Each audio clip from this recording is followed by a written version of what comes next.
Hello hello बच्चों, देखो हम लोगों ने लास्ट क्लास में को डोमिनेंस, इनकम्प्लीट डोमिनेंस ऐसे जो है, देखो हमने क्या पढ़ना शुरू किया था, इसको हम थोड़ा सा देख लेते हैं। हमने नॉन मेंडेलियन जो जो फिनोमिनॉन है उनको हम लोगों ने, हाँ तो उसका क्वेश्चन का आंसर बाद में देंगे अभी, ठीक है, वो रिलेटेड नहीं है चैप्टर से। सो सो यहाँ पे हम लोग बात करते हैं बच्चों। देखो हम लोग मुद्दे पे आते हैं कि देखो हम लोग एलिलिक नॉन एलिलिक इंटरेक्शंस के बारे में बात कर सकते हैं, एलिलिक इंटरेक्शंस के बारे में बात करते हैं, बट जरूरी नहीं है कि वो हमेशा क्या करे, मेंडेलियन लॉस को या ये मेंडेलियन रेशियो है फिनोटिपिक उसको फॉलो ही करेगा, ये जरूरी नहीं है। तो इसके हिसाब से हमने इनकम्प्लीट डोमिनेंस और को डोमिनेंस, ये दो डिफरेंट एलिलिक जो इंटरेक्शंस है उनको हम लोगों ने देखा था, ठीक है।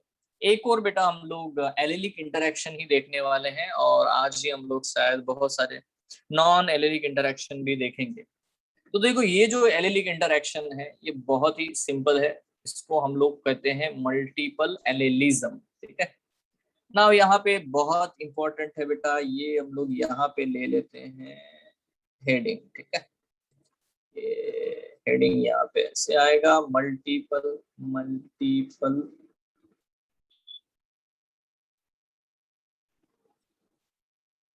ओके।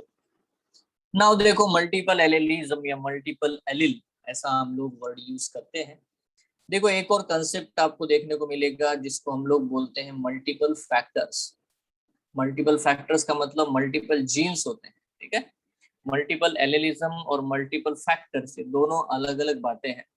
हम लोग मल्टीपल फैक्टर्स को बाद में पढ़ेंगे, बट जैसे कि मैंने आपको जैसे लास्ट क्लासेस में भी बताया था कि एक ही किसी जीन के बहुत सारे अलील प्रेजेंट होते हैं, और उसको एक्सप्लेन करने के लिए मैंने ह्यूमन बीइंग के आई कलर का एग्जांपल दिया था, ठीक है। तो यहाँ पे अगर हम लोग बहुत सिंपली नोट्स में लिखना चाहते हैं तो मैं यहाँ पे लिख दूं, इसको कहूंगा presence of more than two more than two allele more than two allele of a character या ऑफ ए जीन हम लोग बोल सकते हैं, ठीक है, ऑफ ए कैरेक्टर। तो देखो एक किसी भी कैरेक्टर के ज्यादा से ज्यादा अलील मतलब दो से ज्यादा अलील मौजूद होना, इसी को हम लोग कहते हैं ऑब्वियसली मल्टीपल एलिलिज्म, ठीक है। देखो हमें तो ये पता होना चाहिए कि एलिलिज्म आते कहाँ से हैं, तो हमें ये भी पता होना चाहिए कि दी अल्टीमेट सोर्स, क्या बताया था मैंने, वाइल्ड अलील होता है, एक वाइल्ड टाइप होता है, ठीक है। तो वो जो वाइल्ड टाइप अलील होता है उसमें होते हैं बेटा म्यूटेशन, म्यूटेंट जिनको हम लोग बोलते हैं, ठीक है। तो ultimate source of variation, variation मतलब एलिल्स क्या हो सकता है, इज म्यूटेशन। मतलब अल्टीमेटली कैसे भी अगर आप देखोगे तो हमें जो भी नए वेरिएशन देखने को मिलते हैं उसका एक ही जरिया है, वो है म्यूटेशन। म्यूटेशन होगा मतलब पहले से जो अलील है, पहले से जो जीन है, उनमें कुछ थोड़े बार बदलाव होंगे, और यही बदलाव अगर पॉपुलेशन में टिक गए तो फिर हमको उनको हम लोग अलील का दर्जा देते हैं, ठीक है ना।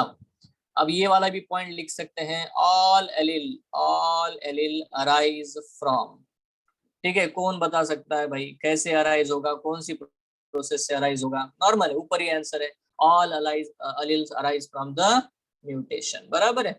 तो म्यूटेशन एक ही प्रोसेस है जिसकी वजह से बेटा अलील्स अराइज होते हैं पॉपुलेशन में, and are present on same locus and are present on same locus. तो बेटा देखो आई कलर का जीन का जो लोकस है ना, जो लोकस है, पोजीशन है, जो लोकेशन है, वो हमेशा वैसी ही रहेगी चाहे वो कितने भी अलग फॉर्म के कलर दे दे, ठीक है। बट उसका locus on the chromosome will not change, वहां जहां पे है वो वहीं पे रखेगा, ठीक है। देखो यहाँ पे हम लोग अंडरस्टैंड करते हैं कि जब भी हम मल्टीपल एलिलिज्म को पढ़ना चाहते हैं तो क्या हम सिर्फ एक इंसान को पढ़ेंगे, एक इंडिविजुअल उठा रहेंगे, भैया इधर आ दे तेरे अंदर सारे एलिल ढूंढेंगे, तो ये पॉसिबल नहीं है।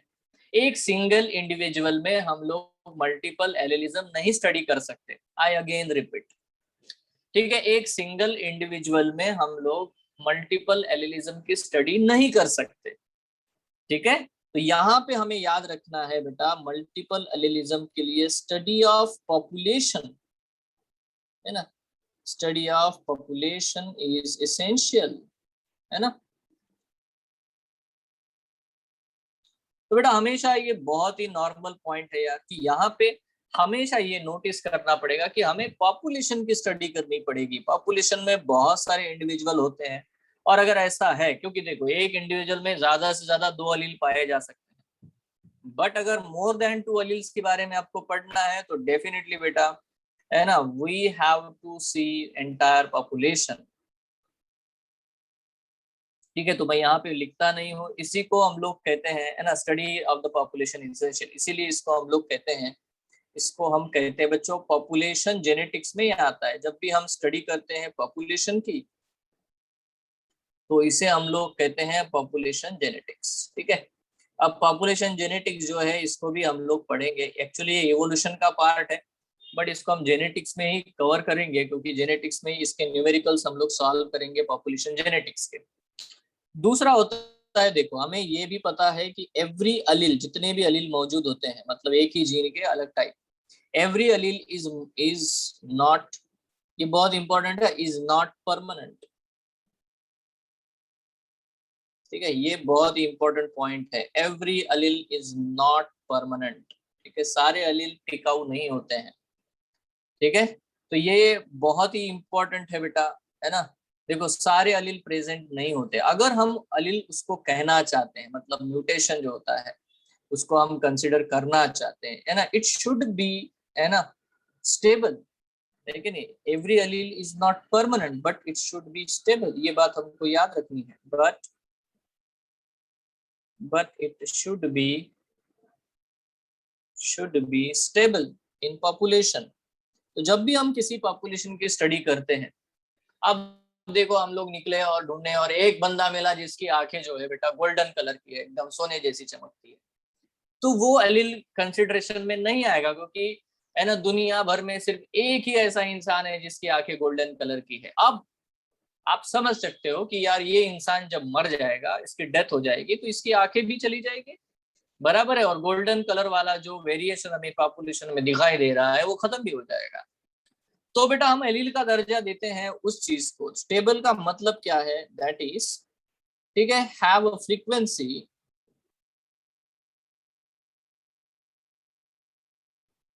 Have a frequency of 0.01। तो आपको जैसे जैसे हम लोग ये सॉल्व करेंगे, प्रॉब्लम सॉल्व करेंगे, तो हम लोगों को समझ में आएगा कि कोई भी अलील उसी को हम वो मानेंगे, उसी अलील को कंसिडर भी करेंगे पॉपुलेशन में जो टिके यार, है ना। ऐसा तो नहीं सारे ही, हर अलील परमानेंट तो होता नहीं है, इसलिए सबको हम कंसिडर भी नहीं करते हैं। तो हम किसे कंसिडर करते हैं, ठीक है, हम तब उसको कंसिडर करते हैं जब उसकी फ्रीक्वेंसी एटलीस्ट बेटा 0.01 इतनी हो। ये बहुत इंपॉर्टेंट चीज है, आपको धीरे से समझ में आएगा, हार्डी वेनबर्ग इक्विलिब्रियम हम लोग पढ़ेंगे। ठीक है, सो इसी को हम लोग बोलते हैं कि इट शुड बी, मतलब आपको समझना ही है, should be present in more than, it should be present in more than 1% population। ठीक है, मतलब उस अलील ने इतना तो हमें, है ना, वैल्यू दिया है ना, कि कम से कम वो 1% से ज्यादा हो पॉपुलेशन में, मतलब कम से कम 100-200 लोग तो मिले आपको, है ना, जो इस वेरिएशन के साथ में हो, तो चांसेस है कि ये अलील टिका हुआ रहेगा और आगे अपने इनहेरिटेंस को शो करेगा।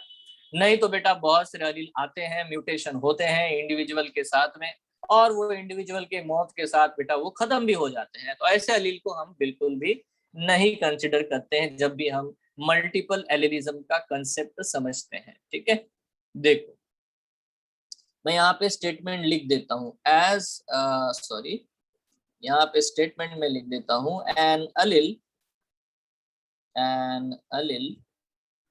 is considered as new allele when new allele when it has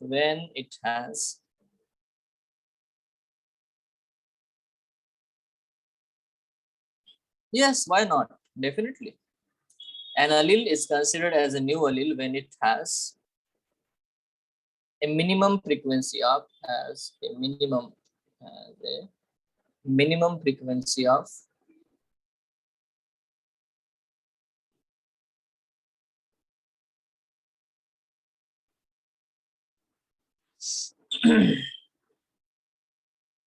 0.01। तो ये वाला मुद्दा जो है बिल्कुल बेटा मैंने 2 बार लिखा हुआ है ताकि आपके दिमाग में बैठा रहे। देखो ऑब्वियसली जैसे तुमने कहा, तो हर हर अलील की शुरुआत किसी न किसी एक इंडिविजुअल के साथ में होगी, बट बहुत बार होता है कि बहुत सारे अलील आते हैं और उस इंडिविजुअल के साथ खत्म हो जाते हैं। बट ये भी होता है कि अगर वो अलील टिक गया, मतलब एक इंडिविजुअल से इनहेरिट होकर के उसके आगे वाले जनरेशन में गया, वो जनरेशन में आगे लेके गया, तो वो अलील जो है आपको बहुत ज्यादा अमाउंट में फैलता हुआ दिखाई देगा, सक्सेसफुल दिखाई देगा। इसके बहुत सारे कारण होते हैं, there are lot of reasons that we, जैसे कि जेनेटिक ड्रिफ्ट होता है, ठीक है, या सिविल राइट इफेक्ट जिसको हम लोग कहते हैं। So there are lot of depths in this, you know. तो सबसे पहले बेसिक पॉइंट तो हमें समझना पड़ेगा कि यार किस चीज को मैं, किस डीएनए पॉलीमॉर्फिज्म को मैं वैल्यू देता हूँ, ठीक है, किस डीएनए के बदलाव को मैं वैल्यू देता हूँ। वो बदलाव जो कि मुझे पॉपुलेशन में थोड़ा, है ना, अच्छा ठीक ठाक अमाउंट में दिखाई दे, है ना, वोटिंग करो, वोटिंग में अच्छा इसको भी थोड़े अच्छे वोट मिले, ठीक है, नहीं तो इसका जमानत जब्त हो गया तो ये अलील नहीं है, सीधी बात, सिंपल बात, ठीक है। नाउ से यहाँ पे हम लोग एक बात को समझ सकते हैं कि वी कैन हैव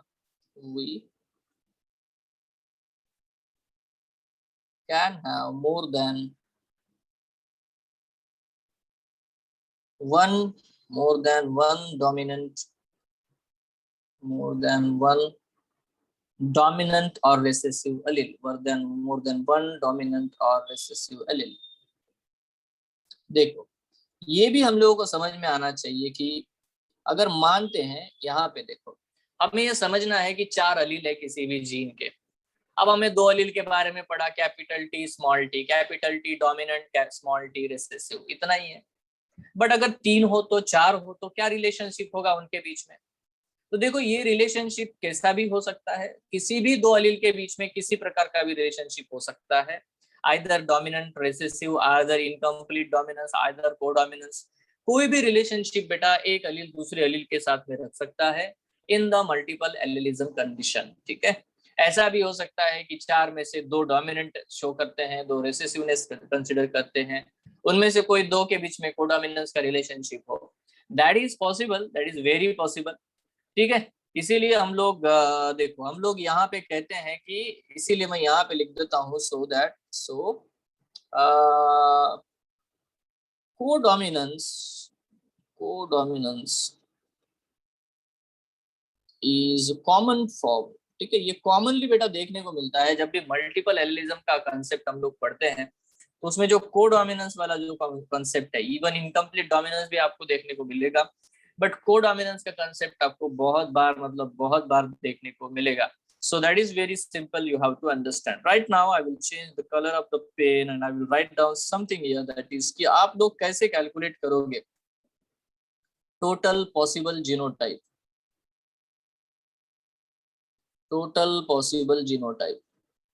ठीक है। How you will calculate the total possible genotype, मतलब मान लेते हैं कि एक जीन के 4 अलील है, तो आप कितने टाइप के जीनोटाइप बता सकते हो?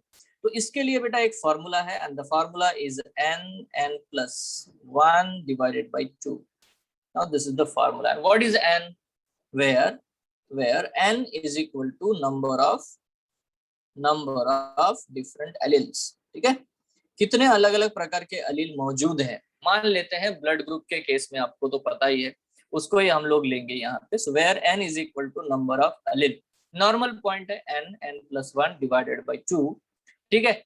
And that is the simply a formula for to calculate the number of genotypes when you know the number of alleles, ठीक है। अगर आपको नंबर ऑफ एलील्स पता है तो आपको बेटा कितने प्रकार के, है ना, जीनोटाइप आ सकते हैं। ये देखो नंबर ऑफ फिनोटाइप को बता पाना बड़ा ही मुश्किल है, क्योंकि नंबर ऑफ फिनोटाइप डिपेंड करता है कि उन एलील्स के बीच का रिलेशनशिप कैसा है, क्या वो कोडोमिनेंस शो कर रहे हैं, क्या वो डोमिनेंस रिसेसिवनेस शो कर रहे हैं, क्या वो इनकम्प्लीट डोमिनेंस, इसके ऊपर निर्भर करता है कि देखो, तो मैं यहाँ पे कह रहा हूँ कि नंबर ऑफ फिनोटाइप आप कोई फार्मूला से कैलकुलेट नहीं कर पाओगे।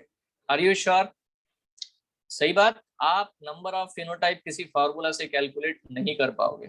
हाँ, आप नंबर ऑफ जीनोटाइप निकाल सकते हो, टोटल पॉसिबल जीनोटाइप्स निकाल सकते हो, ठीक है, if you know the number of alleles. So understand here,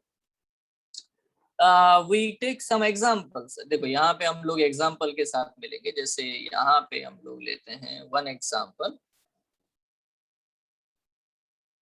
ठीक है। पहले तो हम लोग कुछ अदर एग्जांपल्स ले लेते हैं, जैसे देखो ये वाला एग्जांपल मैंने बताया था A B O blood group system, ठीक है। ये जो है A B O blood group system, ठीक है, इन ह्यूमन, ये एग्जांपल है हमारे पास में। कितने अलील होते हैं भाई इसके? 3 अलील होते हैं यार, 3 अलील, ठीक है। दूसरा एक है जिसको हम लोग से कह सकते हैं ये वाला, जो देखो इसके बारे में मैंने आपको लास्ट क्लास में बताया था, लास्ट लेक जो चैप्टर है इसमें हम लोगों ने पढ़ा था, सेल्फ इनकॉम्पेटिबिलिटी वाला जो है ना, ठीक है, सेल्फ इनकॉम्पेटिबिलिटी, कॉम्पेटिबिलिटी, ठीक है, सेल्फ स्टेरिलिटी इन टोबैको, ठीक है। तो बेटा ये देखो हम लोगों ने पढ़ा था यार, तो इसमें 4 to 6 एलील पाए जाते हैं, 4 से 6 एलील आपको देखने को मिलेंगे, ठीक है। That is another point. और एक एग्जांपल हम लोग ले सकते हैं, the third example is here, suppose coat colour in rabbit, ठीक है, कोट कलर इन रैबिट। अब जैसे कोट कलर इन रैबिट में 4 अलील पाए जाते हैं, 4 अलील्स आर देयर।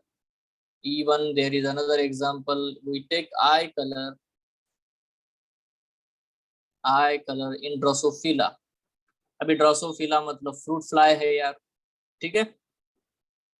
मॉर्गन भाई साहब ने ड्रोसोफिला को बहुत ज्यादा स्टडी किया था, ठीक है। ड्रोसोफिला में इसके देखो आई कलर के 15 अलील होते हैं, 15 अलील, एक ही मतलब सिर्फ आई कलर के 15 अलील पाए जाते हैं।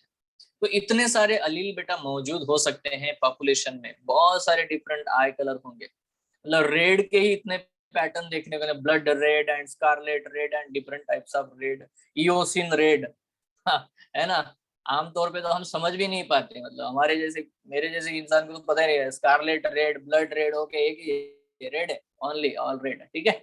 So that is what the thing we have to understand. There are different types of the 15 different types of the allele for the eye color in Drosophila. देखो आई हमने ड्रोसोफिला को यार बहुत ज्यादा एक्सटेंसिवली स्टडी किया है। Right now will talk about the human blood group system, उसके genetics के बारे में हमारा यहाँ पे एम उसके जेनेटिक्स के बारे में पढ़ना है, ठीक है। देखो यहाँ बहुत सिंपल सा फंडा हम लोग ले लेते हैं, एग्जाम्पल जो है हम लोग लेंगे वो है बच्चों A B O blood group system, A B O blood group system, that's it, है ना। So we are in human now. सबसे पहला क्वेश्चन मैं आप सबसे पूछना चाहूंगा, इसके कितने अलील होते हैं? तो आंसर तो आपको पता है, नंबर ऑफ अलील्स कितने हैं, ठीक है। तो डेफिनेटली बेटा इसके अलील है 3। Now who discovered it? ये भी आपको पता है, it is actually discovered by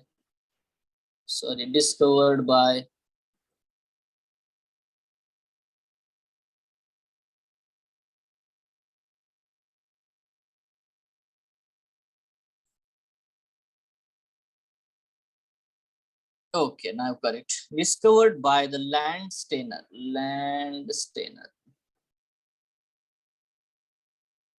ठीक है। तो ये भाई साहब थे लैंडस्टेनर नाम के, इन्होंने ये ब्लड ग्रुप है ना सिस्टम जो है डिस्कवर किया था, जिसको हम लोग एबीओ सिस्टम कहते हैं। Now you know this one, यहाँ पे आपको पता है कि देखो इट इज ड्यू टू, ये क्यों होता है, ये ब्लड ग्रुप सिस्टम्स क्यों होते हैं, कोई बता पाएगा मुझे? It is due to the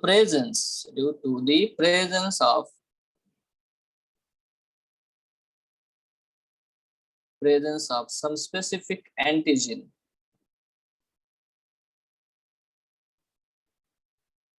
on RBC surface, specific antigen on RBC surface.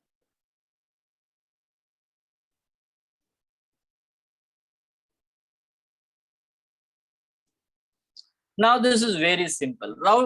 Now we have to understand. So antigen कौन develop करता है? Antigens are developed by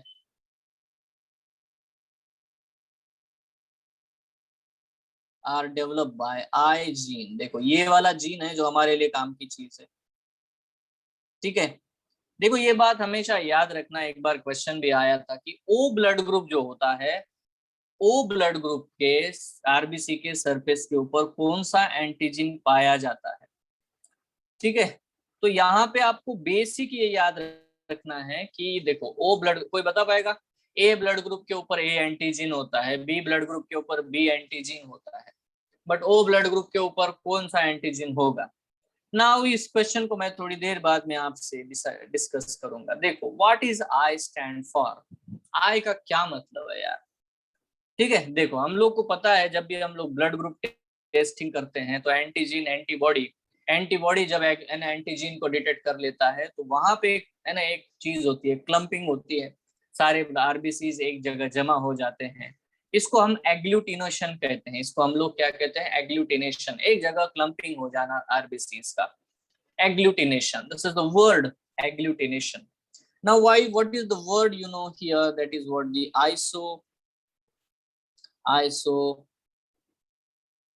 agglutinogen, that is what the word, ठीक है। isoagglutinogen gene, ठीक है।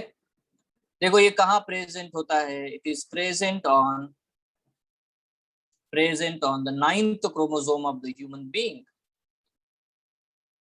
हमारा जो 9th chromosome है, 9वां क्रोमोसोम, ठीक है, जो भी मैटरनल पैटर्नल दोनों, ठीक है, दोनों के ऊपर एक पर्टिकुलर लोसाई के ऊपर बेटा ये 9th क्रोमोसोम के ऊपर ये जीन प्रेजेंट है ना, एंटीजीन वाला I gene is located on that, ठीक है।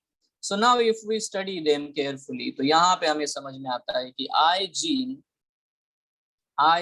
हैव 3 एलील्स, है ना। इसके ऑब्वियसली बेटा 3 एलील है, 3 एलील पाए जाते हैं। एक को हम लोग बोलते हैं मेरे प्यारे बच्चों, one is called as what the I A, this is I A, ऐसे वो लिखते हैं, और ये डोमिनेंट है, obviously this is a dominant, ठीक है। और ये क्या करता है? इट फॉर्म, है ना, a type of antigen, it forms the A type of antigens. That is very simply you can write down. Okay, then second point is what? The second one is the IB. IB कैसा है? तो IB भी dominant ही है, ठीक है, no one is recessive, and it forms B type of antigen.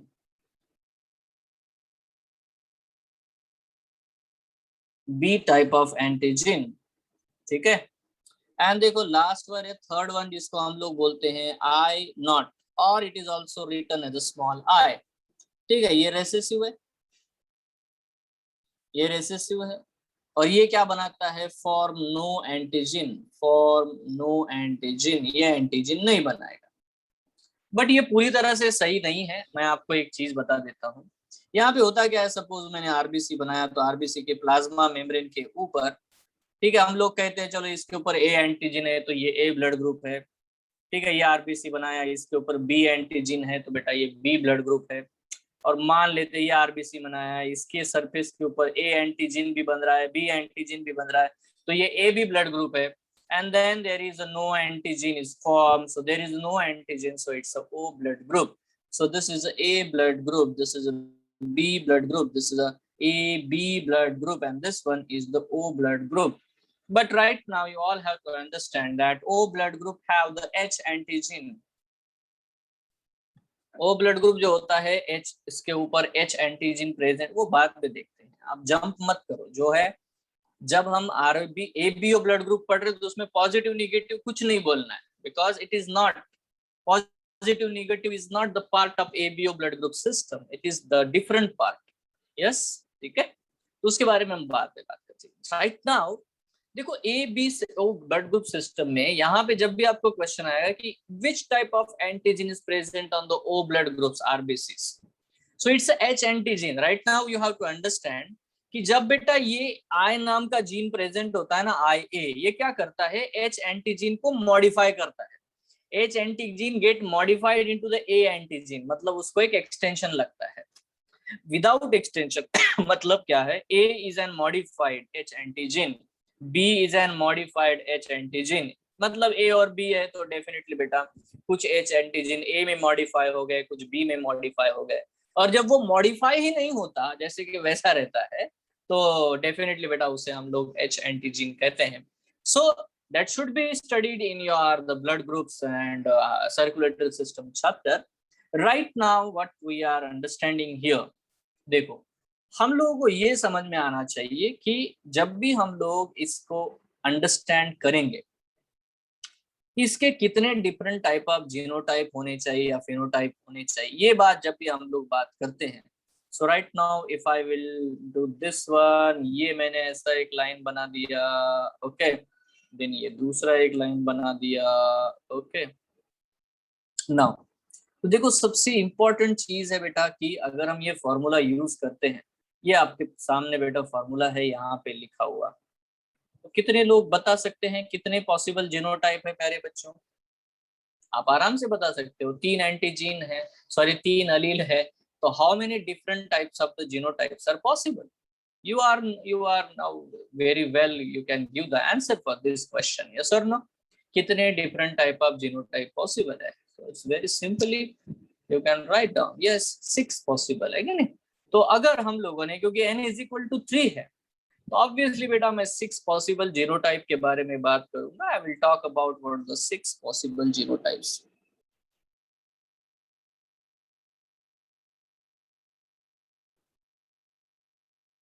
Okay. Okay, so now see, this is very important. We have understood that okay 6 possible genotypes है। अगर 6 possible genotype है, कौन कौन से हो सकते हैं? ठीक है, देखो एक है होमोजाइगस IA ठीक है, दूसरा होगा बेटा IAIB, ठीक है, तीसरा क्या हो सकता है, कौन बताएगा मुझे? ठीक है, IAIO, ये 3 है, बिल्कुल पॉसिबल है। दूसरा हो सकता है बेटा IB से शुरू कर दो, ठीक है, one that is the IBIB and then one another is what the IBIO and last one is what the IOIO। ये है 6 possible genotypes, yes or no? Simple है, बहुत इंपॉर्टेंट नहीं है, मतलब मुश्किल भी नहीं है, इट्स सो सिंपल, ठीक है। Right now if I will say, देखो जीनोटाइप तो हो गए, बट फिनोटाइप कितने हैं बच्चों? How many phenotype are there? So see, phenotypes are only 4, only 4 phenotypes are there. Which phenotype is there? A is phenotype, B is phenotype, AB is a phenotype, and then O is a phenotype. यही तो phenotype है, yes or no? 4 he phenotype है, 4 phenotypes are possible, yes। ठीक है, अगर codominance नहीं होता तो कितने phenotype possible हो सकते थे, कौन बताएगा?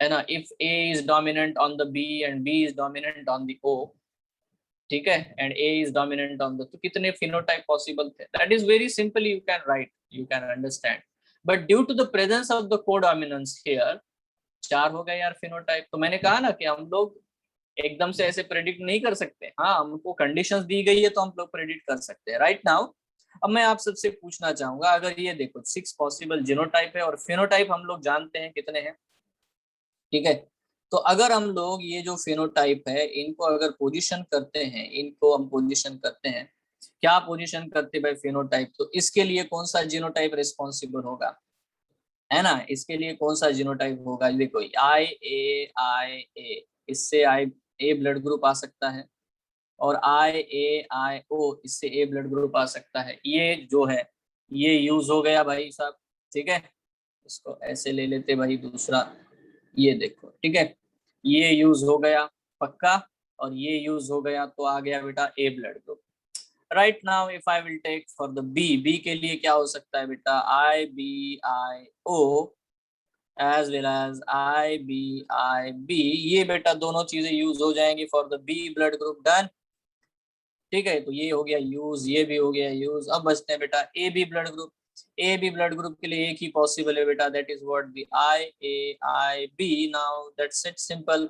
And this IOIO। Right now you have all the use one, this is also use, this is also use. ठीक है, तो इस तरह से बेटा ये जीनोटाइप जो है for the particular phenotype can be used. Okay, now देखो यहाँ पे एक और हम लोग चीज लिख सकते हैं, और वो क्या है, वो ये चीज है कि कौन से एंटीजीन अवेलेबल होंगे, विच एंटीजीन और एग्लूटिनोजेन विल बी अवेलेबल। तो इसमें देखो बेटा A टाइप का एंटीजीन होगा, इस पे RBC के ऊपर B टाइप का एंटीजीन होगा, इसमें AB टाइप का एंटीजीन होंगे, दोनों ही, बोथ। ठीक है, तो यहाँ पे हम लोग लिख सकते हैं बोथ AB एंड, है ना। और यहाँ पे हम लोग लिखते हैं नो एंटीजन इज प्रेजेंट। या तो अगर हम, है ना, मॉडर्न कंसेप्ट जो हमारा है उसको अंडरस्टैंड भी करते हैं, तो देखो H is modified into the A type, H is modified into the B type, some H are modified into the A as well as some modified into the B in the AB type, and the no H antigen is actually modified into the A or B। ये चीज आपको देखने को मिल सकती है। I hope you got it what I am telling you। ठीक है, ये मैंने लिखा हुआ है इधर H का कंसेप्ट। ठीक है, सो देखो यहाँ पे बहुत ही इंपॉर्टेंट है हमें ऑब्वियसली इस बिल्कुल सिंपल पॉइंट्स को ही समझना कि वो क्वेश्चन क्या पूछेंगे। वो क्वेश्चन पूछते बताओ ये सादे सादे 3 अलील होंगे तो कितने जीनोटाइप एंड ये और वो, ऐसा वैसा सब कुछ बेटा होता है।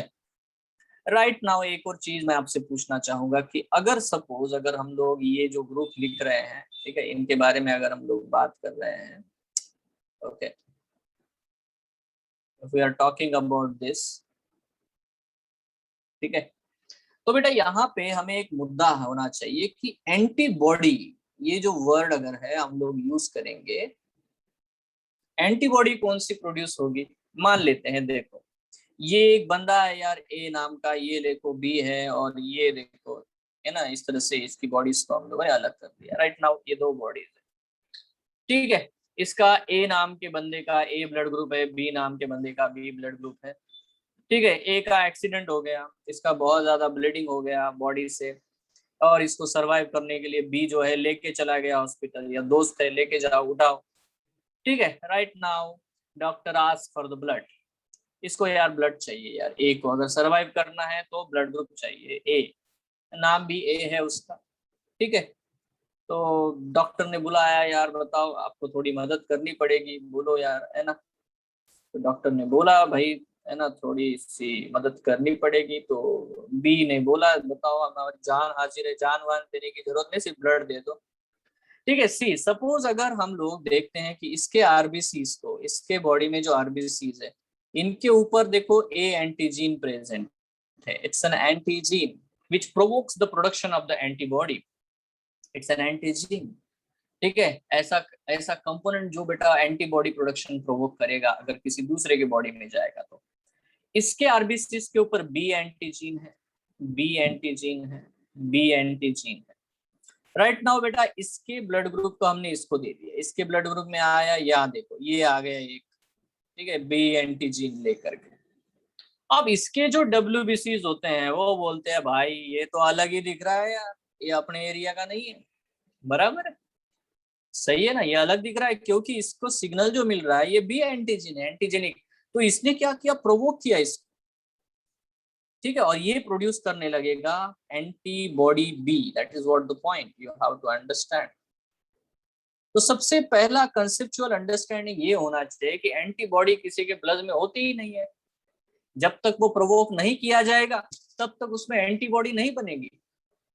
किसी के बॉडी में भी बेटा अगेंस्ट कोरोना वायरस के अगेंस्ट एंटीबॉडी नहीं मिलेंगे जब तक उसे वैक्सीनेशन नहीं दिया जाता या उसके अंदर खुद वायरस खुद नहीं घुस जाता। So antibodies are always produced against the against the provocation by the antigen। समझ रहे हो? तो बेटा B ब्लड ग्रुप वाला कभी अपने खुद के लिए B एंटीबॉडी बनाएगा क्या? नहीं। तो इस हिसाब से अगर हम लोग देखें तो A टाइप का blood group can can produce the B antigen, that we can write down it in the small letters. B antigen produce करेगा. B blood group will produce the A antigen. B blood group, क्योंकि उसके body में कभी A blood group वाला आया तो यार ये तो अपोजिट है, इसलिए वो बनाएगा. नाउ आप सबसे मैं क्वेश्चन पूछना चाहता हूं, अगर ए बी ब्लड ग्रुप वाला है, ये बंदा अगर ए बी ब्लड ग्रुप वाला होता तो बेटा इसने कौन सा एंटीबॉडी प्रोड्यूस किया होता? कोई नहीं, क्योंकि इसके खुद के पास भी बी एंटीजीन है. तो बेटा ये भी उसके लिए अपना ही है, ये भी उसके लिए अपना ही है, तो इसके है ना ब्लड में कोई भी एंटीबॉडी प्रोड्यूस नहीं हो सकता. So there will be no antibody produced. But आप इमेजिन करो ओ ब्लड ग्रुप अगर हमने किसी को दिया है ना, ओ ब्लड ग्रुप है, मान लेते हैं, देखो ये बंदा ए ब्लड ग्रुप वाला है, ठीक है, उसको अगर हमने ओ ब्लड ग्रुप दिया तो नो एंटीबॉडी, क्योंकि इसके आरबीसी के ऊपर कुछ है ही नहीं. सो एंटीबॉडी ए भी प्रोड्यूस नहीं होगा, एंटीबॉडी बी भी नहीं प्रोड्यूस होगा, है ना. H will be remain undetectable. So the point you have to understand that कि ओ ब्लड ग्रुप हम ए को दे सकते हैं, बी को दे सकते हैं, ए बी को दे सकते हैं, क्योंकि ओ वाले इंसान के ब्लड ग्रुप के ऊपर एंटीजीन ही नहीं है, तो वो प्रोवोक ही नहीं करेगा. सेम वे कोई ओ ब्लड ग्रुप वाला इंसान है जिसके आरबीसी के ऊपर कोई एंटीजन है ही नहीं, ठीक है, अगर हमने इसको ए वाले ब्लड ग्रुप दिया तो ये ए एंटीबॉडी बना देगा. इसको अगर हमने बी एंटी जीन वाला ब्लड दे दिया तो ये बी एंटीबॉडी बना देगा. और अगर इसको ए बी ब्लड ग्रुप दे दिया तो दोनों ही प्रकार के एंटीबॉडीज बना देगा. समझ में आ रही बात? यस और नो? ठीक है, ये सबको ब्लड जरूर दे सकते हैं बट किसी से ब्लड ले नहीं सकते. ओनली मैं ये सिर्फ एबीओ ब्लड ग्रुप सिस्टम के हिसाब से बात कर रहा हूँ. तो हम क्या करते हैं, जो मैंने फंडा यहाँ पे इतना समझाया है, इसको हम लोग अलग फॉर्मेट में रिप्रेजेंट कर लेते हैं ताकि ये जो चीजें हैं थोड़ी सी इजीली हमें अंडरस्टैंड हो. सो नाउ देखो, बड़ा ही सिंपल है, मैं यहाँ पे कुछ सीधे बोलना चाहूंगा. Small things will write. Okay, तो पहली तो चीज यहाँ पे बेटा जिसको हम लोग बोलते हैं ना,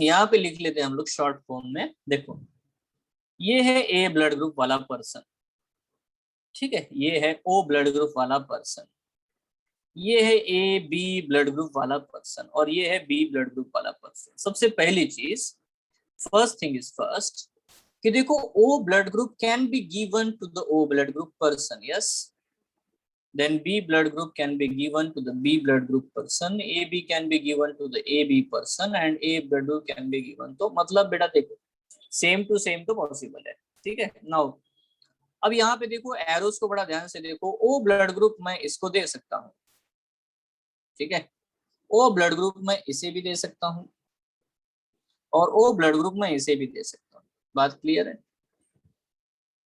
ठीक है, मैं सबको दे सकता हूँ because O do not have any antigen, so उसके अगेंस्ट एंटीबॉडी प्रोड्यूस नहीं होगी, तो बेटा वो किसी को भी दिया जा सकता है. यस और no? But right now just understand this, A can be given to the A B, A blood group can be given to the A B. Yes और नो? बराबर है, बट मैं ओ को नहीं दे सकता. या तो B blood group can be given to the A B, that is also. तो इसीलिए अगर आप इस डायग्राम को देखोगे तो आपको समझ में आ रहा है कि ओ सबको ब्लड ग्रुप दे सकता है बट किसी से रिसीव नहीं कर रहा, सिर्फ ओ से रिसीव करेगा. ए भी सबसे रिसीव कर रहा है, ठीक है, ए भी सबसे ब्लड ग्रुप रिसीव कर सकता है बट किसी को डोनेट करना मुश्किल है, ठीक है. इसीलिए ओ को हम लोग कहते हैं यूनिवर्सल, इसे हम लोग कहेंगे यूनिवर्सल डोनर. और बेटा ये जो ए बी ब्लड ग्रुप है इसको हम लोग कहेंगे यूनिवर्सल रेसिपिएंट.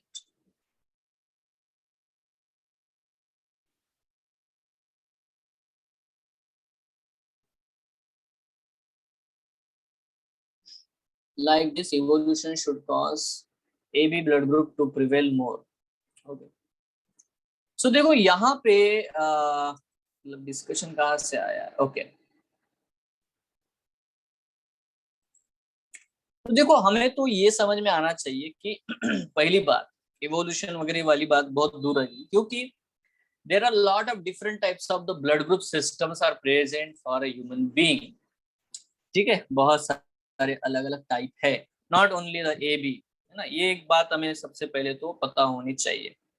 अब देखो, अगर हम लोग थोड़ा सा अगर इन चीजों को ध्यान में रखते हैं तो अब जैसे कि परीक्षित ने बोला था वैसे ही हम लोग बात करते हैं। If we consider about the RH factor, है ना, अगर हम RH फैक्टर के बारे में कंसिडर करना चाहते हैं तो होता क्या है कि RH फैक्टर का मतलब है जेनेटिक्स के बारे में अगर हम लोग बात करते हैं तो आरबीसी जो होते हैं, आरबीसी के ऊपर एक एंटीजन पाया जाता है जिसको हम लोग बोलते हैं डी एंटीजन, ठीक है, या जिसको हम लोग RH एंटीजन कहते हैं। अब ये है ना, रीसस मंकी से आया था, डिस्कवर हुआ था, इसलिए RH ये वर्ड यहाँ पे हम लोग यूज करते हैं, रीसस, ठीक है। लायन टेल्ड मंकी भी उसको हम लोग बोलते हैं, लायन टेल्ड मंकी और रीसस मंकी, ठीक है, उसमें ये डिस्कवर किया गया था। सो मान लेते हैं यहाँ नॉर्मली बेटा अगर हम लोग बात करें, मैंने यहाँ पे ये देखो ये आरबीसी बनाया है, मान लेते हैं ये आरबीसी है, इस आरबीसी के ऊपर डी एंटीजन प्रेजेंट है तो मैं इसको RH पॉजिटिव ब्लड ग्रुप कहता हूँ। और ये आरबीसी है, इसके ऊपर डी एंटीजन अब्सेंट है नहीं, ठीक है, सो मैं इसको बोलता हूँ RH negative. So why it is, because no D antigen, ठीक है। नाउ देखो मैं यहाँ पे कैटेगराइज कर सकता हूँ, क्लासिफाई कर सकता हूँ। सपोज सपोज बच्चों मैंने यहाँ पे ये बना दिया, right now see this is very carefully. ये देखो बच्चों, ये है आरबीसी मैंने बनाया, इस आरबीसी के ऊपर ए एंटीजन भी है, डी एंटीजन भी है, तब इसको मैं बोलूंगा ए ब्लड ग्रुप। बट ये क्या है, ए एंड RH पॉजिटिव, तो मैं इसको बोलता हूँ ए पॉजिटिव। डन, क्योंकि इसके ऊपर दोनों ही चीजें हैं, है ना। अब ये देखो ये वाला मैंने बना दिया, ये ठीक है। इसको अगर मैं देखूं तो मुझे दिखाई दे रहा है ना इसके ऊपर ए एंटीजन है, ना बी एंटीजन है, ना डी एंटीजन है, कुछ भी नहीं है। तो ये O ब्लड ग्रुप है और ये O नेगेटिव है। क्लियर है क्या? इसके ऊपर कोई भी एंटीजन नहीं है तो ये O नेगेटिव है। In same way I will talk like this one, see ये है, इसके ऊपर सिर्फ डी एंटीजन मौजूद है, ना ए है ना बी है, इसका मतलब बेटा ये O पॉजिटिव है, this is the O positive, ठीक है। अब यहाँ पे आते हैं हम लोग, यहाँ पे आते हैं, हमने O ब्लड ग्रुप को यूनिवर्सल डोनर बोल दिया, ओके यूनिवर्सल डोनर है। बट क्या होगा अगर ये O पॉजिटिव होगा तो, ठीक है, O पॉजिटिव है, क्या O positive blood group given to the O negative, AB negative, AB negative, बराबर है। तो मुद्दा है कि O पॉजिटिव अगर मैं AB नेगेटिव को दे दूंगा तो क्या होगा, मैंने अगर O पॉजिटिव AB नेगेटिव को दे दिया तो क्या हो जाएगा। कंसिडर द केस, ये इंसान है, ठीक है, इसका ब्लड ग्रुप बेटा AB है, ये X नाम का इंसान है, इसके ऊपर A और B दोनों एंटीजन प्रेजेंट है। ये दूसरा पर्सन है, ठीक है, इसका ब्लड ग्रुप बेटा O पॉजिटिव है, ठीक है, इट्स AB नेगेटिव, ठीक है, it's O positive. O positive का मतलब इसके ऊपर D एंटीजन है। Right now if I will give this blood to this person, what will happen,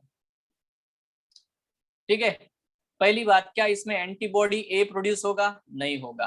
क्या इसमें एंटीबॉडी B प्रोड्यूस होगा? नहीं होगा। बट इसमें एंटीबॉडी D प्रोड्यूस हो जाएगा। सही बात, समझ रहे हो क्या? अरे आर यू क्लियर और नॉट? ये क्या प्रोड्यूस करेगा, है ना, it will produce, it will produce antibody D, ठीक है। तो ये एंटीबॉडी D प्रोड्यूस करेगा। ऑल्दो देखो, मतलब हम लोग ये तो नहीं कह सकते हमेशा कि मैं वो ब्लड ग्रुप किसी को भी दे दूं तो चलेगा, नहीं, ठीक है। ये बिल्कुल मतलब सोचने वाली बात है कि O पॉजिटिव ब्लड ग्रुप, इसीलिए देखो अभी O नेगेटिव वाला जो बंदा है ना, O नेगेटिव, वो सबको ब्लड ग्रुप दे सकता है, ओ नेगेटिव, तो एक्चुअल यूनिवर्सल डोनर कौन हो गया बेटा? O negative. बात सबको समझ में आ गई? क्योंकि उसके आरबीसी के ऊपर कुछ भी नहीं है, कोई भी एंटीजीन प्रोड्यूसन वो प्रोवोक ही नहीं करेगा। No antibodies will be produced against this O negative blood group. But in the same manner O negative वाले को सिर्फ ओ नेगेटिव वाला ही ब्लड ग्रुप चल सकता है। यस और नो? यस, है ना? इसीलिए रेयर भी मिलता है, क्योंकि देखो कोई ना कोई तो यार अलील होगा जो एक्टिवेट रहेगा, ए रहेगा, बी रहेगा, नहीं तो बेटा कम से कम डी एंटीजन तो बन ही जाएगा। इसीलिए ओ नेगेटिव ब्लड ग्रुप बहुत रेयर होता है। ठीक है, देखो यहाँ पे अगर हम लोग नोटिस करते हैं सिंपली, अब सपोज ए बी पॉजिटिव वाला ब्लड ग्रुप वाला हो ना, यूनिवर्सल रिसीवर कौन हो सकता है? यूनिवर्सल रिसीवर बेटा ए बी पॉजिटिव वाले ब्लड लोग होंगे, क्योंकि उनके आरबीसी के ऊपर ए एंटीजन भी है, बी एंटीजन भी है, डी एंटीजन भी है। सो उनका ब्लड किसी भी दूसरे ब्लड ग्रुप के अगेंस्ट एंटीबॉडी बनाएगा ही नहीं। ठीक है, तो क्लम्पिंग होगा नहीं, तो सर्वाइवल जो है बढ़ सकता है। सो रियल मायने में अगर हम दोनों फैक्टर्स को मैच कर दे, मतलब एबीओ ब्लड ग्रुप सिस्टम को as well as RH factor वाले सिस्टम को अगर हम मैच करते हैं, तो मुझे समझ में आता है कि yes, AB positive can be considered as a universal recipient blood group if you consider both one at once. If you talk only about the ABO blood group, so we consider AB as a universal recipient. Are you sure? Clear है क्या रे? कोई problem है, कोई doubt है, पूछ लो भैया। ठीक है, but still it is not the genetics, it is just what the blood transfusion, है ना? अब ये ब्लड ट्रांसफ्यूजन वाली बातें हम लोग बोल रहे हैं right now. Suppose if I will write down here something, जैसे कि देखो, जब मैं आरएच फैक्टर के बारे में बात करता हूं, तो आर क्या करता है भाई? आर क्या करता है? फॉर्म्स डी एंटीजन, ठीक है, and that is are H positive. ठीक है, स्मॉल आर क्या करेगा? Do not form D antigen. ठीक है, सो ये हो जाएगा that is R H negative blood group. That's it, simple. तो मतलब सिंपली बेटा अगर मैं यहाँ पे लिख दूं capital R capital R capital R small R small R, ये रिलेशनशिप है, ये वाले पॉजिटिव ब्लड ग्रुप होंगे और ये वाला होगा निगेटिव ब्लड ग्रुप। ठीक है, तो यहाँ हम लोग बिल्कुल बोल सकते हैं, है ना, आर एच पॉजिटिव, देखो ये बंदा है आर एच पॉजिटिव, ये बंदा है R H negative. R H positive blood group can be given to the R H positive blood group, R H negative blood group can be given to the R H negative blood group, R H negative blood group can be given to the R H positive, but RH positive cannot be given to the RH negative. Is it clear? Yes, बराबर है ना? कोई problem है ना? RH negative वाले को दिया जा सकता है, तो आरएच नेगेटिव के अगेंस्ट एंटीबॉडी बनेगा ही नहीं। That's it. So if we have all the things in your mind, ठीक है, so right now suppose if I will ask a simple question here, this is a normal question, an O blood group child cannot have parents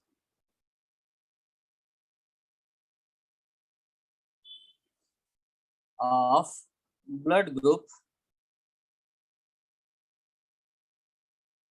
option 1 A, B, option 2 A, O, option 3 A, B, O, and option 4 B, O. बताओ।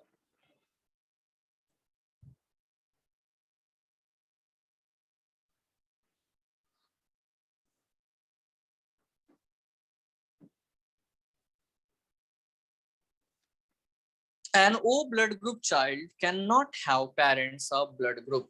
ऐसा कौन सा blood group है, मतलब parents का जो blood group combination जो possible ही नहीं है। अगर किसी के भी घर में ओ ब्लड ग्रुप का बच्चा पैदा हुआ है तो उनके पेरेंट्स का ब्लड ग्रुप क्या नहीं होना चाहिए। ठीक है, यस। तो बहुत ही आसान सा है, इसको हम सॉल्व कर लेते हैं। देखो, मैं हर एक इंडिविजुअल केस को सॉल्व करके दिखाना चाहूंगा ताकि आपको अंडरस्टैंडिंग रहे, है ना, आसानी समझ में आया। Let's consider the first case. पहली केस को अगर हम लोग कंसिडर करते हैं तो क्या पॉसिबिलिटीज है। ए ब्लड ग्रुप का मतलब क्या है? ए ब्लड ग्रुप का मतलब है, देखो ये वाली जो बात है, ठीक है। So will talk about the A into B. ठीक है, इसको लेते हैं हम लोग। ए इंटू बी का मतलब है कि दो पॉसिबिलिटीज है, या तो बेटा दोनों ही पेरेंट होमोजाइगस है या दोनों ही पेरेंट हेट्रोजाइगस है। ऐसा हो सकता है क्या? Consider this one, see IAIO cross with the IBIO, दोनों को हमने हेट्रोजाइगस ले लेते हैं। मैं आपको रूल बता देता हूँ, बड़ा सिंपल रूल है, कोई बड़ी मुश्किल बात नहीं है। जब भी आपको कभी भी क्रॉसेस करने होते हैं तो आप हमेशा सबसे पहले हेट्रोजाइगस लेकर के देखो, क्योंकि उसमें सारे पॉसिबल कॉम्बिनेशंस आपको मिलते हैं। तो ऑब्वियसली बेटा इसके दो प्रकार के ब्लड ग्रुप गैमेट बनेंगे, IA as well as the IO।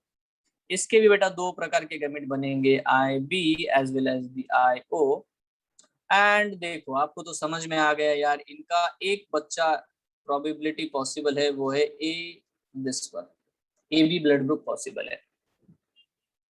ठीक है, ये पॉसिबल है। या तो बेटा अगर ये वाला स्पर्म इस एक सेल के साथ मैच हो गया तो IAIO मतलब ए ब्लड ग्रुप पॉसिबल है। ठीक है, या तो बच्चों अगर सपोज ये वाला स्पर्म इस एक सेल के साथ फ्यूज हो गया तो पॉसिबल है बी ब्लड ग्रुप हो सकता है। एंड द लास्ट पॉसिबिलिटी क्या है? लास्ट पॉसिबिलिटी ये है बेटा, जिसको मैं रेड कलर से रिप्रेजेंट करता हूँ, से ये वाला।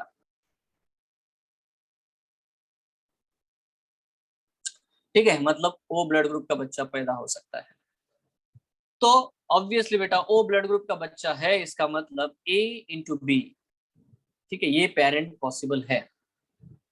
ठीक है, जब वो हेटेरोजाइगस कंडीशन में है तो। Right now this is very simple. Again if we do the second one, इस सेकंड वन को आप कंसीडर करो। सेकंड वन को अगर आप कंसीडर करते हो तो क्या इसमें पॉसिबिलिटी है? सेकंड वन है ना, see here into the second one is the A into O. Now ये तो 100% पॉसिबल है। अगर आप इसको हेटेरोजाइगस लेते हो, IAIO cross with the IOIO, it's 100% बेटा। ये देखो है ना, ये वाला अगर गैमेट इस गैमेट के साथ फ्यूज हो गया, ठीक है, तो हमें IAIO मतलब ए ब्लड ग्रुप मिलेगा। बट बेटा अगर ये वाला गैमेट इनमें से किसी भी गैमेट के साथ फ्यूज हो गया तो हमें ये वाला मतलब ओ ब्लड ग्रुप मिलेगा। तो बेटा ओ ब्लड ग्रुप अगर है चाइल्ड में तो ये वाले भी पेरेंट पॉसिबल है। टेक द थर्ड वन, तीसरे को लेते हैं। Third one is what? The AB cross with the O। AB cross with the O। यहाँ पे देखो AB is always will be the IAIB, IAIB cross with the IOIO. What is the thing? See, इसके दो प्रकार के gamete बनेंगे। अगर ये वाला गैमेट IO के साथ फ्यूज हो गया तो हमें IAIO मिलेगा, और ये वाले गैमेट अगर इसके साथ फ्यूज हो गए तो हमें मिलेगा IBIO। मतलब there is a not possibility of getting a O blood group in the child. यहाँ पे बेटा 100% ABO, इसमें कभी भी कैसे भी O ब्लड ग्रुप का बच्चा नहीं पैदा हो सकता अगर बच्चा उनका ही है तो। ठीक है, simple normal point. So AB into O this is not possible, बिल्कुल पॉसिबल नहीं है। I hope you got it, I hope you got it, yes. तो इस क्वेश्चन में बेटा हमारा आंसर ही है ये थर्ड वाला। ठीक है, so this is our answer, है ना। मैं यहाँ पे टिक कर देता हूँ, दिस इज आवर आंसर। ये मिटा देता हूँ, नहीं तो नोट्स में आप कंफ्यूज हो जाओगे। ठीक है, इसको भी मिटा देता हूँ।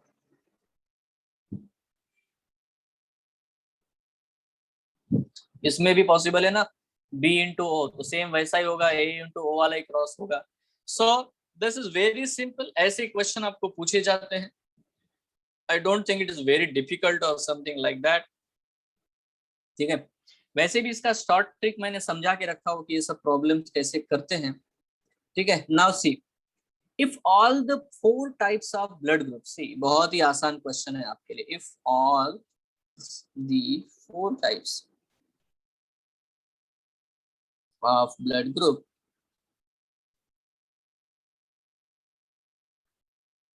are present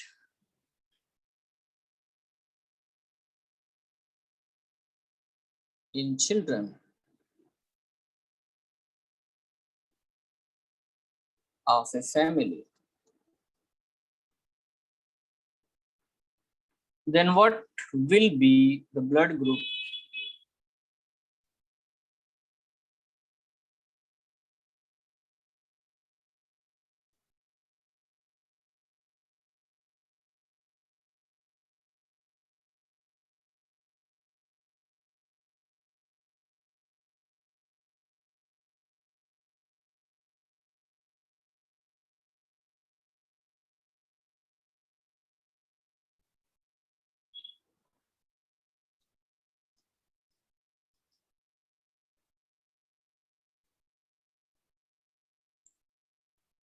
ओके ये भी क्वेश्चन है, कुछ तो पूछा गया है,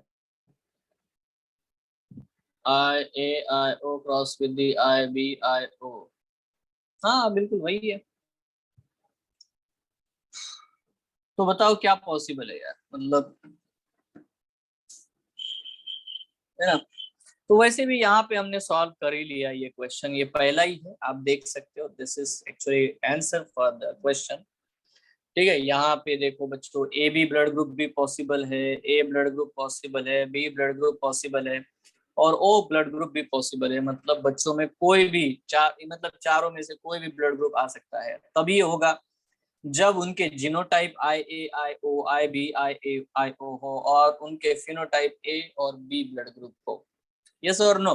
सो answer is actually given in the first cross of this question. ठीक है, तो यहाँ पे आपको डेफिनेटली बेटा आंसर होगा, answer is A and B blood group. ठीक है, that is I A I O crossed with B I B I O, that's it, done. ठीक है, सो इट्स नॉर्मल, बहुत सिंपल क्वेश्चन है, कोई भी बड़ी बात नहीं है। Again there is a simple question again. ठीक है, तो ये देखो, ये बड़ा अच्छा बात होती है कि ब्लड ग्रुप के ऊपर हर साल एक ना एक क्वेश्चन आता है, और वो बहुत आसान होते हैं, मतलब ये तो 4 मार्क फिक्स है। If a person with A blood group with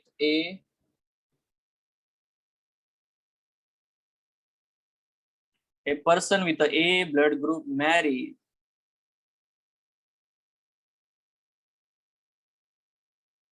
with a person of AB blood group,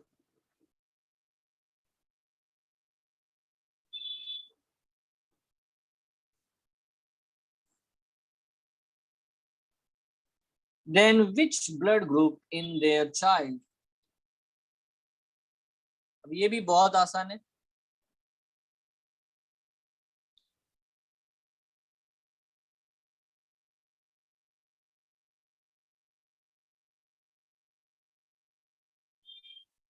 In their child,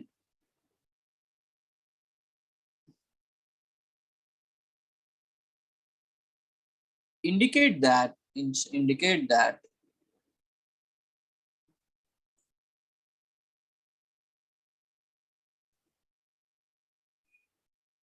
man is man is heterozygous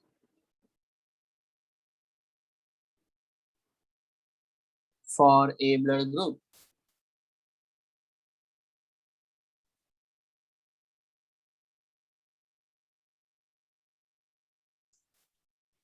Now solve this question, it's very simple.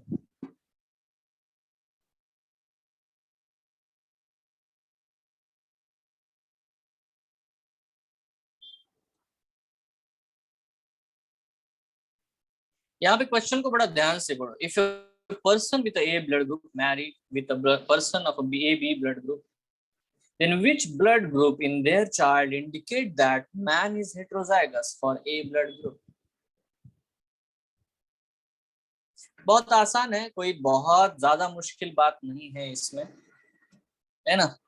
देखो इसको अगर हम लोग answer लेना है तो इसको हम क्रॉस के साथ लेते हैं, है ना। देखो बहुत ही आसान है। देखो आंसर क्या होगा भाई इसका, मान लेते हैं, है ना। ये देखो ये तो है A blood group crossed with the A B, ये हमें दिया गया है। अब मैन हो ह्यूमन, है ना, फीमेल हो, उससे फर्क नहीं पड़ता क्योंकि ये ऑटोजोमल है, सेक्स लिंक्ड है नहीं, तो इससे इतना फर्क नहीं पड़ता। ठीक है, उन्होंने आपको बस बुलाने के लिए कुछ तो दे दिया। अब देखो ये जो फीमेल है इसका जीनोटाइप एक ही प्रकार होगा, ये वाला, बस इसके अलावा इसका कोई जीनोटाइप हो ही नहीं सकता। बट ये जो मैन है जिसका ब्लड ग्रुप ए है, इनके बेटा दो different types of the genotype possible है ना। तो देखो इसका ब्लड ग्रुप आई ए हो सकता है, इसका ब्लड ग्रुप आई नॉट भी हो सकता है, ये दोनों चीजें हो सकती है। ओके, तो वो ये पूछ ही रहा है कि अगर बेटा ये होमोजाइगस नहीं है, हेट्रोजाइगस ए ब्लड ग्रुप का है, तो ऑब्वियसली ऐसा कौन सा ब्लड ग्रुप होगा जो उभर करके आएगा। तो यहाँ पे नोटिस करने वाली बात ये है कि देखो इस बंदे में, है ना, दो, ये भी हेट्रोजाइगस है, ये भी हेट्रोजाइगस है, तो इस कंडीशन में हम लोगों को इसके, है ना, दो different type of the blood group possible है ना। क्या क्या है, कौन बता सकता है। इस बंदे में आ सकता है ए ब्लड ग्रुप, इसके बच्चे में आ सकता है बी ब्लड ग्रुप, इसके बच्चे में आ सकता है ए बी ब्लड ग्रुप, अगर इसको कंसिडर किया जाए इसके साथ तो।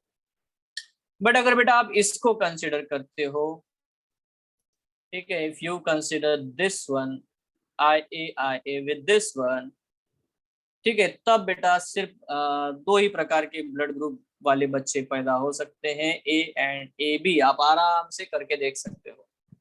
तो इसका सीधा मतलब है कि अगर बी ब्लड ग्रुप के बच्चे दिखाई देने लग गया, मतलब बी ब्लड ग्रुप का चाइल्ड अगर उसके फैमिली में आ जाता है, तो ये बी ब्लड ग्रुप इंडिकेट करेगा कि the man is heterozygous for the A blood group. Correct है क्या? क्योंकि देखो अगर होमोजाइगस होता तो बी ब्लड ग्रुप आता नहीं है, ए आता है, ए भी आता है, ठीक है। बट ऑब्वियसली यहाँ पे नोटिस करने वाली बात है, आर यू श्योर एवरीवन, है ना, ये पॉसिबिलिटी है, ये पॉसिबिलिटी है, but B blood group only आएगा जब ही आएगा जब वो ए वाला हेट्रोजाइगस है, नहीं तो आ ही नहीं सकता। That is the simplest thing. ठीक है, everyone is clear.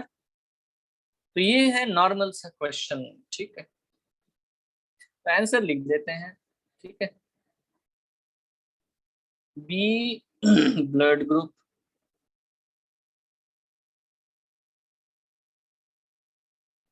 child suggest the man is heterozygous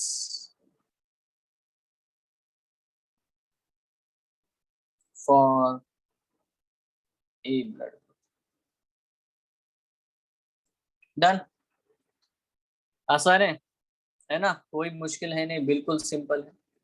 ठीक है, नाउ देखो एक बहुत ही सिंपल चैलेंजिंग क्वेश्चन आपके सामने है, बिल्कुल सिंपल चैलेंजिंग क्वेश्चन, कोई मुश्किल बात बिल्कुल भी नहीं है। देखो यहाँ पे स्टेटमेंट दिया है, बस आपको पता बोलना है ये ट्रू है या फॉल्स है।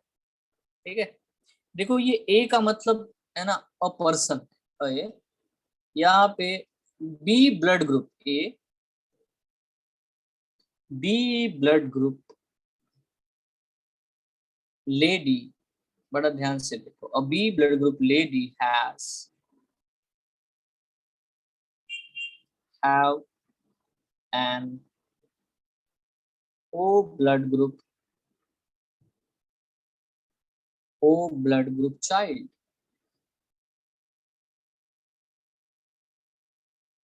and she is blaming on an AB blood group person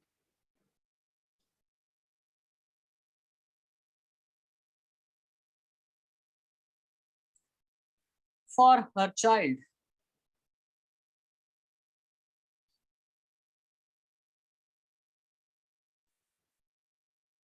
Okay, so now the question is whether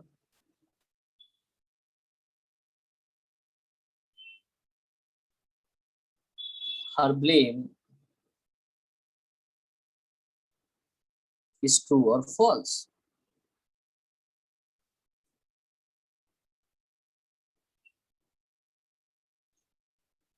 simple question, बहुत सिंपल क्वेश्चन है, ठीक है। एक बी ब्लड ग्रुप की लेडी है, फीमेल है, उनके पास ओ ब्लड ग्रुप का बच्चा है, और वो कह रही है कि ए बी पर्सन जो है ना, वो इस बच्चे के फादर है। तो ये पॉसिबल है क्या, है ना। इस क्वेश्चन का आंसर भी हमने पहले क्वेश्चन में दिया है। If you see the first question, you know the first question is, यहाँ पे बेटा मैंने बोला है कि देखो, an O blood group child cannot have parents of a blood group, ठीक है। अब आप बता सकते हो, है ना, यहाँ पे देखो ए बी एंड ओ, तो देखो कभी भी अगर ए बी पेरेंट होगा ना, ए बी पेरेंट जब भी होगा ओ ब्लड ग्रुप का चाइल्ड हो ही नहीं सकता, ठीक है। ये बात आपको समझनी है जेनेटिकली, बिल्कुल सिंपल, बिल्कुल नॉर्मल पॉइंट है, it's not that much difficult thing. Yes और नो? यस। सो ये रहे बेटा कुछ बहुत ही साधे साधारण से क्वेश्चंस जिनके बारे में हम लोग बात कर रहे हैं। एक और जो फंडा है जो मैंने आपको रिप्रोडक्शन इन फ्लावरिंग प्लांट में पढ़ाया था, है ना, वो क्या फंडा था उसको भी एक और बार देख लेते हैं यहाँ पे, जस्ट सी द थिंग। एक और एग्जाम्पल है बेटा, वो एग्जाम्पल क्या है बच्चों, वो एग्जाम्पल है जिसको हम लोगों ने बोला था सेल्फ इनकम्पैटिबिलिटी, इनकम्पैटिबिलिटी। वैसे ये चीज मैंने आपको पता है इवन उस चैप्टर में भी बताई थी, मल्टीपल एलिलिज्म का ही फंडा है ये, ठीक है। बट यहाँ पे हम लोग एक प्लांट का नाम ले रहे, वहां पे बहुत जनरल बात बोली थी हमने, इन टोबैको, ठीक है। देखो ये क्या है, ऑब्वियसली बेटा, है ना, ये जेनेटिक एडाप्टेशन है, ऑब्वियसली एक जेनेटिक एडाप्टेशन है फॉर द, है ना, अवॉइडिंग द सेल्फ, है ना, pollination, to avoid the self pollination. So we'll write down here something like that. It is the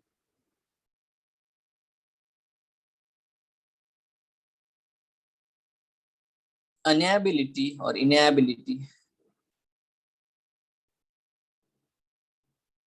of a pollen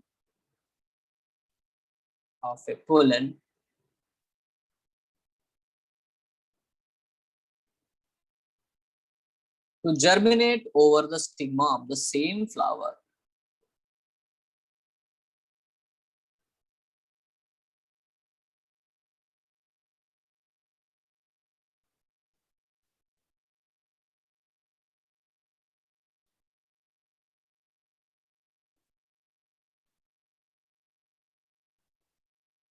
ठीक है, तो वो स्टिग्मा जो है उसके सेम फ्लावर का, उसके ऊपर वो जर्मिनेट नहीं होना चाहता, है ना, और other flower of the same plant, और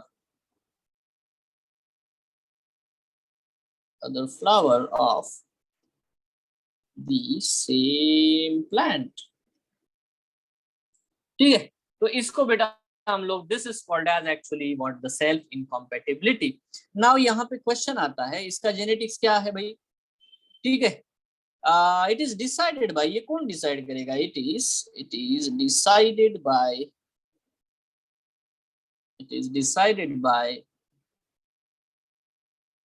एस जीन, है ना, एस नाम का जीन है, ये बेटा वो डिसाइड कर रहा है यार, ठीक है। अब इसके कितने अलील बताए थे, अभी अभी मैंने बताए थे 4 to 6 एलील, ठीक है। 4 to 6 एलील है जो यहाँ पे डिसाइड कर रहे हैं बच्चों कि एक्चुअली क्या होना चाहिए। जैसे कि फॉर एग्जाम्पल एलील के नाम हो सकते हैं S1, S2, S3, S4। Now this are the possible alleles, S1, S2, S3, S4, ये पॉसिबल एलील्स है, ठीक है। और ये सारे बेटा सेल्फ इनकॉम्पेटिबिलिटी शो करते हैं, यही मैंने फंडा जो है आपको बिल्कुल, है ना। तो यहाँ पे अगर हम लोग थोड़ा नोटिस करते हैं कि देखो total total total possible genotype, कौन बताएगा टोटल पॉसिबल जीनोटाइप कितने होंगे? व्हेन 4 alleles आर पॉसिबल, है ना। टोटल जीनोटाइप, पॉसिबल जीनोटाइप कितने हो सकते हैं बताओ? How many total possible genotypes? You know there is a formula, that is what, the n multiplied by n plus 1 divided by 2. तो इस हिसाब से बेटा 4 अलील है ना, multiplied by the 4 plus 1 divided by 2, तो नंबर ऑफ यहाँ पे आ जाएंगे बेटा, ऑब्वियसली बता सकते हो total possible genotype. Yes, the answer is 10। Perfect.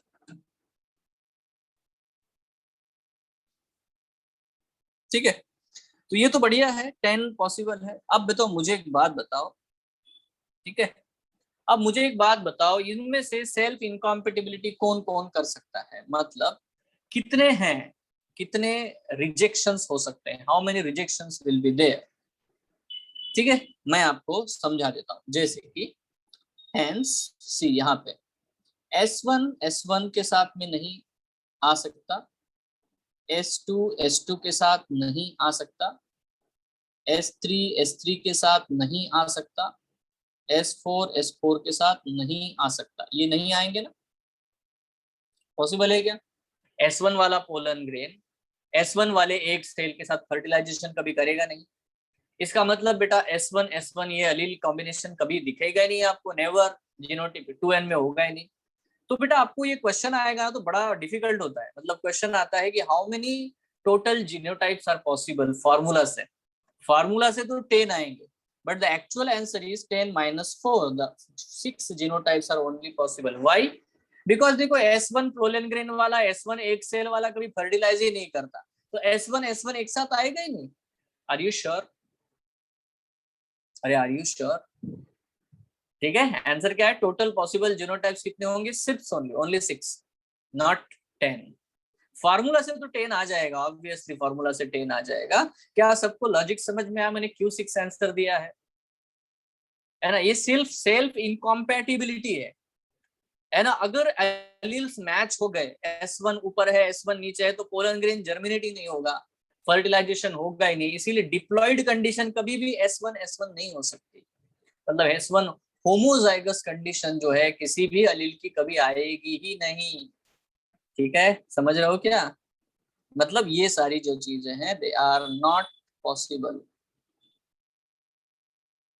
ठीक है, तो ये नॉट पॉसिबल कंडीशंस है, इसीलिए आपको उनके पॉपुलेशन में सेल्फ इनकॉम्पेटिबिलिटी करने वाले जो टोबैको की पॉपुलेशन है, उसमें सिर्फ अगर 4 अलील वाली बात हो रही है, तो उनमें सिर्फ बेटा 6 ही जीनोटाइप आपको देखने को मिलेंगे, 4 नहीं देखने को मिलेंगे, क्योंकि होमोजाइगोसिटी को वो अवॉइड करते हैं। तो मैं यहाँ पे वो चीज लिख सकता हूँ जैसे कि टोटल नंबर ऑफ जीनोटाइप, मतलब आप बता सकते हो total number of genotype when 6 allele, आप बता सकते हो, ये क्वेश्चन के फॉर्मेट में समझ लो, 6 एलील्स आर प्रेजेंट, बता सकते हो क्या? अगर 6 एलील प्रेजेंट है सेल्फ इनकॉम्पेटिबिलिटी के, तो total number of possible genotype कितने होंगे जो पॉपुलेशन में दिखाई देंगे? ठीक है, तो आंसर तो वही होगा बेटा, यहाँ पे number of genotype, number of genotype कितने होंगे, अलील 6 है तो, है ना, formula definitely 6, 6 plus 1 divided by 2, again the total will be 21, no problem, okay, total तो 21 हो गए according to the formula, with respect to the formula the answer should be 21, but again I will tell you, यहाँ पे वही मैं करके दिखा देता हूँ ताकि आप समझ जाओ। देखो यहाँ पे देखो, मैं बोलता हूँ S1 के साथ नहीं आ सकता, S2 के साथ नहीं आ सकता, S3 के साथ नहीं आएगा, S4 के साथ नहीं आएगा, S5 सॉरी S5 के साथ नहीं आएगा, S6 के साथ नहीं आएगा। काउंट कर लो, 1 2 3 4 5 6 possibilities will not be there, so 21 minus 6 is equal to 15 genotypes possible है। Everyone is clear? यस, क्योंकि ये वाली चीजें पॉसिबल ही नहीं, नॉट पॉसिबल।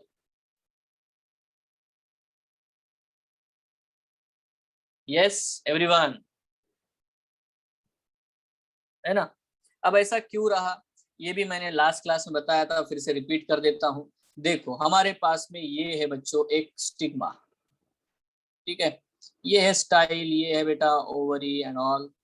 अब इनमें बेटा S1 और S2 ये वाला कॉम्बिनेशन है, क्योंकि ये डिप्लॉयड है, ठीक है। ऑब्वियसली बेटा नॉर्मल, बहुत ही नॉर्मल पॉइंट है, कोई बड़ी बात तो है नहीं, सिंपल है।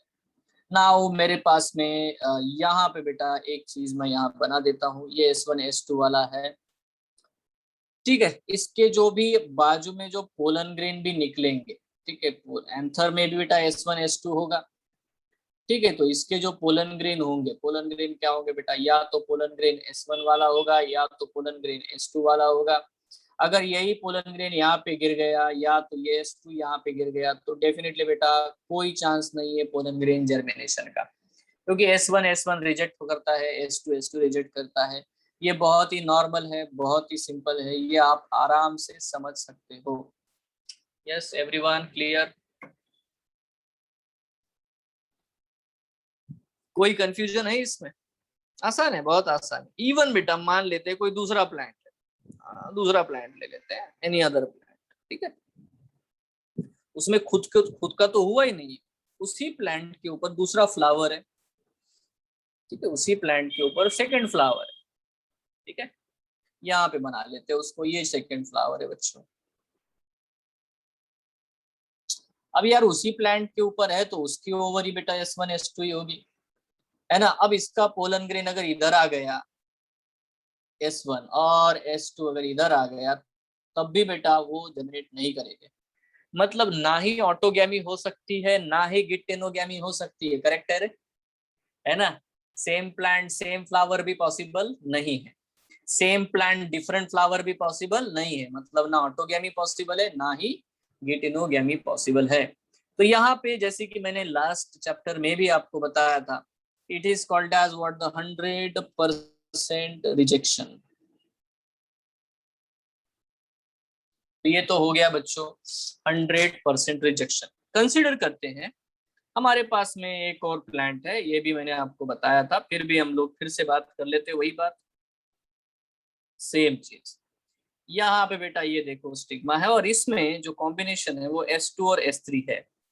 नाउ देखो बड़ा ही सिंपल है बच्चों, अभी इसके जो पोलन ग्रेन आएंगे, इसके पोलन ग्रेन क्या होंगे भाई, इसके पोलन ग्रेन या तो S1 है या तो S2 है, ठीक है। राइट नाउ यहाँ पे पॉसिबिलिटी क्या है, पॉसिबिलिटी ये है कि ये जो S1 वाला पोलन ग्रेन है अगर यहाँ पे आके गिर गया, ठीक है, तो वो अपना जर्मिनेशन कर सकता है, बट S2 वाला नहीं कर सकता। मतलब A नाम के प्लांट के साथ में, ठीक है, B नाम का प्लांट 100% रिजेक्शन दिखा रहा है, बट C नाम का प्लांट जो बेटा वो 50% ही रिजेक्शन दिखा रहा है, ओनली 50%। वाई? ठीक है, because it is showing the rejection for the S2, है ना, वो S2 के लिए रिजेक्शन दिखा रहा है, it's showing the rejection for the S2। And again see, there is a one thing we have to understand, यहाँ पे अगर सपोज बेटा और एक प्लांट मैं ले लेता हूँ, ऑब्वियसली ये दूसरा ही किसी प्लांट पे होगा, ठीक है। यहाँ पे इसका जो अगर बेटा कॉम्बिनेशन S3 S4 वाला है, तो अगर ये पोलन ग्रेन, इसने जो पोलन ग्रेन बनाए, ये दो ही टाइप हो सकते हैं, S1 as well as S2। तो अगर ये पोलन ग्रेन आके गिरा, ये पोलन ग्रेन आके गिरा, दोनों ही बेटा प्रॉपरली पॉलिनेट हो सकते हैं, इसीलिए यहाँ पे 100% एक्सेप्टेंस है और 0% है ना रिजेक्शन है। तो ये है self incompatibility, it's a simple normal feasible thing, yes. But यहाँ पे ऐसा ये इसीलिए पॉसिबल है क्योंकि यहाँ मल्टीपल अलीलिज्म है, एक ही जीन के बहुत सारे अलील आपको देखने को मिलते हैं। पक्का है रे भाई? किसी को कोई कंफ्यूजन है?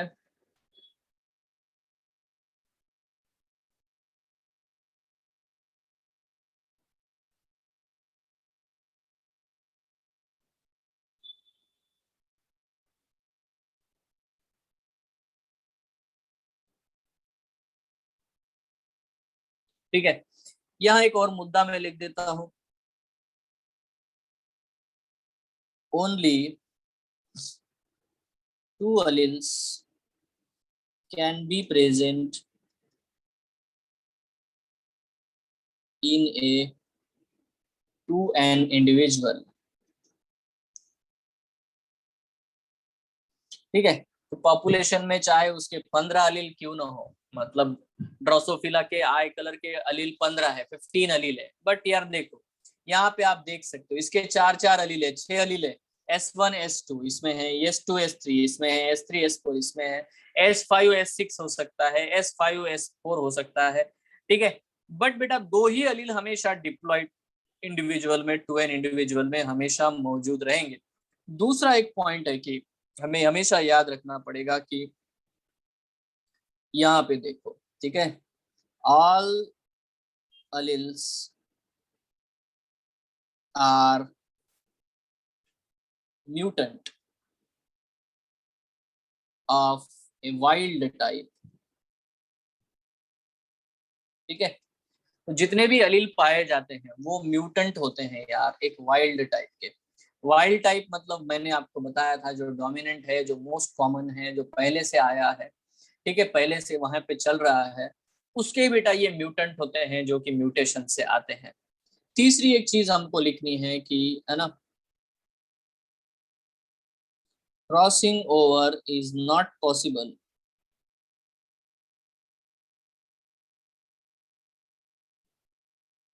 between the alleles of between the alleles of the same gene। देखो क्रॉसिंग ओवर ये फंडा जो होता है ना, ये बिटवीन द टू जीन होता है, मतलब बिटवीन टू डिफरेंट लोसाई के बीच में क्रॉसिंग ओवर होता है। देखो अलील का मतलब है कि एक सिंगल लोसाई पे प्रेजेंट होते हैं ऑन डिफरेंट क्रोमोसोम, मतलब ऐसा हम लोग मान सकते हैं ना। देखो एक कार आपके सामने से गुजर रही है और आप भी एक कार में बैठे हो, तो one car can overtake another car because they are the two different cars. ठीक है, बिल्कुल सिंपल है। ठीक है, तो ओवरटेक करने के लिए दो कार होनी चाहिए, तो अलग अलग पोजीशंस होनी चाहिए। ठीक है, एक ही कार में जो लोग बैठे हुए हैं वो एक दूसरे को ओवरटेक नहीं कर सकते। ठीक है, वो वहीं पे है, उसी फ्लो में फ्लो हो रहे हैं। सो that is what the point we have to very simply understand, the crossing over is the phenomena which takes place between the two loci, two different loci, same loci cannot show the crossing over। are you clear? ठीक है, and again I repeat, multiple allelism is different from the multiple factors। ठीक है, तो ये अलग है, वो अलग है, उसको भी हम लोग पढ़ेंगे, तब फिर से मैं ये स्टेटमेंट बोलूंगा कि multiple allelism is different than the multiple factors. Okay, so polygenes जो भी हम लोग पढ़ेंगे, पॉलीजीन जिनको हम लोग बोलते हैं, उनको ही हम लोग मल्टीपल एलिल ऐसा बोल सकते हैं। Right now there is another concept which is very very crucial regarding the genetic engineering और जेनेटिक डिसऑर्डर्स के बारे में जब भी हम लोग पढ़ते हैं, तो बेटा एक बहुत ही इंपॉर्टेंट फंडा है जो हमें पता होना चाहिए, उनको उसको हम लोग बोलते हैं, है ना, लीथल जीन।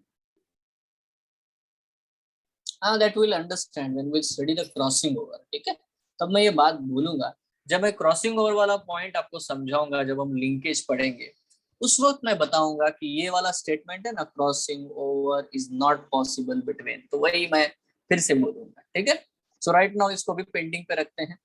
ठीक, so lethal gene what is this, you know, ये वाली चीज हमें समझनी, लीथैलिटी के बारे में हमें समझना है। What is lethal gene? देखो यहाँ पे हम लोग इस वर्ड को अच्छे से जानते भी है, लीथल का क्या मतलब होता है? लीथल का मतलब होता है harmful.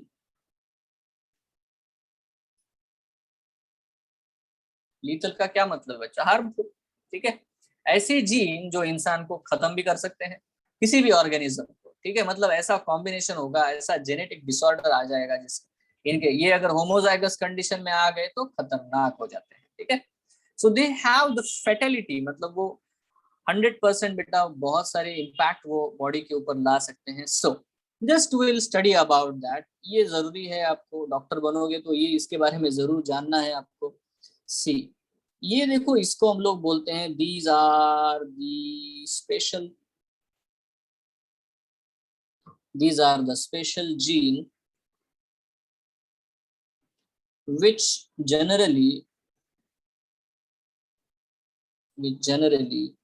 regulate some characters.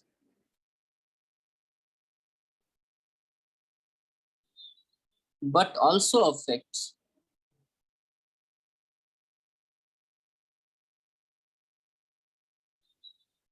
the viability of an organism.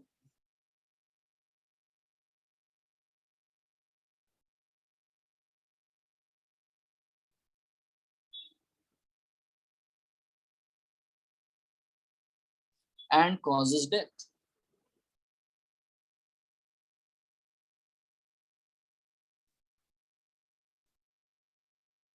तो बेटा वो जान भी ले सकते हैं, ऐसे जीन यहाँ पे अगर हम लोग देखेंगे, ठीक है। अब वो जब भी जान लेते हैं, then causes death in homozygous condition.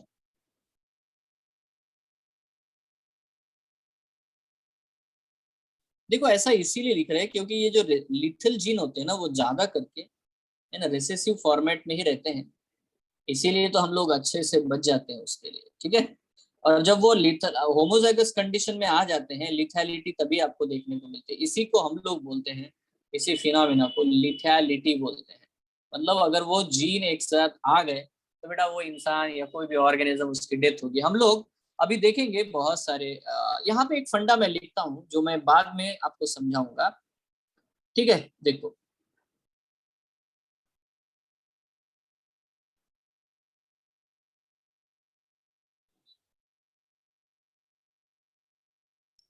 दे, बहुत ध्यान से समझना, ये स्टेटमेंट मैं बाद में समझाऊंगा आपको, क्योंकि जब हम प्लियोट्रॉपी समझेंगे, they act as a pleiotropic gene.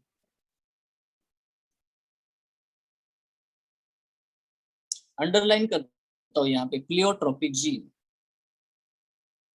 देखो मैंने आपको प्लियोट्रॉपिज्म का थोड़ा सा एक एग्जांपल उस दिन दिया था। एक ही जीन है जो है ना शेप ऑफ सीड के लिए जिम्मेदार है, बट वही जीन है is responsible for the structure और size of the starch granules. मतलब जब भी हम लोग को ऐसा देखने को मिलता है कि एक ही जीन अलग अलग फिनोटाइप दिखा रहा है, इसी को हम लोग प्लियोट्रॉपिज्म बोलते हैं। तो बहुत सारे जो लीथल जीन होते हैं वो प्लियोट्रॉपिक जीन ही होते हैं, ठीक है, क्योंकि वो दो अलग अलग प्रकार के कैरेक्टर्स हमको दिखाते हैं। दे show the different types of the characters, मतलब अलग अलग प्रकार के कैरेक्टर्स वो दिखाते हैं, ठीक है। देखो ऐसे भी वो कैरेक्टर शो करेंगे, सम ऐसे कैरेक्टर्स वो शो करेंगे जो कि या तो डोमिनेंट हो सकते हैं या तो रिसेसिव हो सकते हैं, ठीक है। This type of the characters they can show, और दे कैन शो द है ना, that is what the viability, ठीक है। They can affect the viability,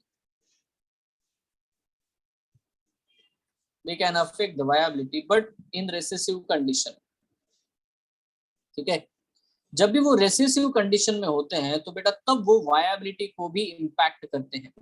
तो इस तरह से वो दो दो चीजों को मैं यहाँ पे एग्जांपल के साथ ही हम लोग बिल्कुल 100% समझेंगे। तो यहाँ पे मुद्दा तो ये है मेरे प्यारे बच्चों की, एक्चुअली अभी देखो हमने जो शब्द लिखा है वो क्या है, वो क्या है बेटा, लिथैलिटी, ठीक है। तो जब भी हम लोग लिथैलिटी के बारे में बात करते हैं तो इसका सीधा ही मतलब है डेथ यार, बाकी कुछ नहीं। एंड इट कैन ऑकर, कैसे हो सकता है, can occur at any stage of life, ये बहुत इंपॉर्टेंट है, at any stage of life. मतलब इसका मतलब ये नहीं कि बच्चा एकदम पैदा हो गया एक दिन में होया किया वो किया बच्चे है ना, लोगों ने पेड़े बांटे उधर है ना खत्म हो गया, ऐसा नहीं होता है, ठीक है। हर एक लेवल की लिथैलिटी है, there are different levels of the lethality that we have to understand. So इसको मैं यहाँ पे बेटा लिथैलिटी को रिप्रेजेंट करता हूँ सी, there are three types of lethality, there are three types of lethality, ठीक है। तीन अलग अलग प्रकार की लिथैलिटी होती है बच्चों, ठीक है। There are three types of lethality. पहली लिथैलिटी क्या है, चलो अच्छे से विद एग्जांपल अभी देखते हैं। पहली लिथैलिटी होती है जिसको मैं बोलता हूं एब्सोल्यूट लिथैलिटी, इसको बोलते बेटा हम लोग एब्सोल्यूट लिथैलिटी। ये क्या चीज है भाई? Let's understand this. Absolute lethality, what is this? First thing, okay, death occurs at the embryonic stage, है ना। इस कंडीशन में death occurs at embryonic stage, मतलब ही बिफोर बर्थ। ठीक है, तो बेटा ऐसे कंडीशन में, है ना, बच्चे की जो है डेथ हो जाती है जब वो मदर के वॉर्म में ही होता है, बर्थ भी नहीं होता, उसकी डेथ हो जाती है। ठीक है, या स्टिल बर्थ जिसको हम लोग कहते हैं। ठीक है, बट ये जो चीज है ना, इट इज रेयर, है ना, इट इज रेयर, मतलब बहुत ज्यादा फ्रीक्वेंटली देखने को मिलता है, बट रेयर जितना भी है, but it is a severe case. ठीक है, फॉर एग्जाम्पल, इसका जो एग्जाम्पल है बेटा हम लोग ले सकते हैं,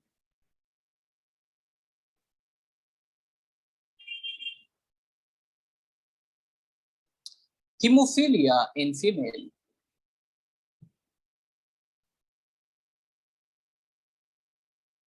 ठीक है, तो बेटा हीमोफीलिया जो होता है इन फीमेल्स, क्योंकि उसमें देखो एक्स लिंक्ड अगर चीज है, एक्स लिंक्ड है, दोनों एक्स क्रोमोसोम के ऊपर रेसेसिवनेस आ गया है, तो बेटा वो जो फीमेल होती है उसके बचने के चांसेस बिल्कुल भी नहीं होते। ठीक है, वो एम्ब्रियोनिक स्टेज में ही जो उसका डेवलपमेंट जो है वो इम्पैक्ट होता है, और बेटा ऐसी जो फीमेल होती है, ठीक है, उनकी गर्भ में ही, मतलब एम्ब्रियोनिक स्टेज में ही बेटा उनकी डेथ हो जाती है। ठीक है, सो सैड थिंग।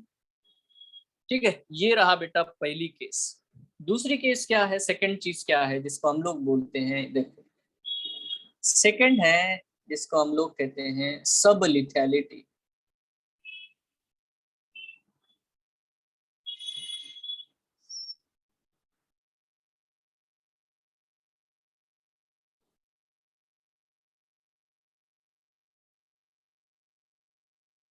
अब देखो यार, सब लिथैलिटी का मतलब क्या होता है, डेथ तो होगी, but death occurs after birth.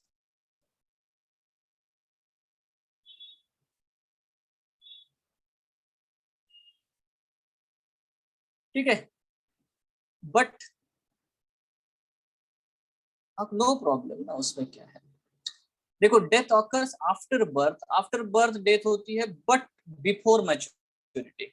After birth, but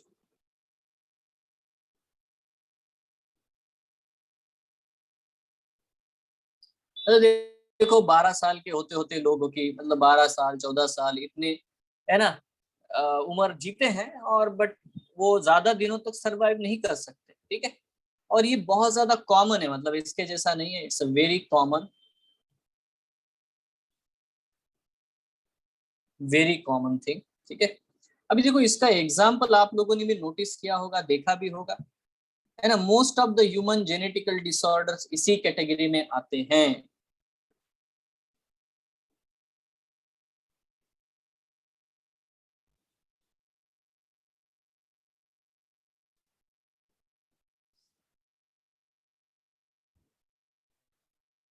तो जितने भी ह्यूमन जेनेटिकल डिसऑर्डर्स है बेटा वो इसी कैटेगरी में आते हैं। ठीक है, most of the, for example जैसे इसमें लिखा भी था अभी, है ना, ये वाला डिजीज है जिसको हम लोग बोलते हैं सिकल सेल एनीमिया।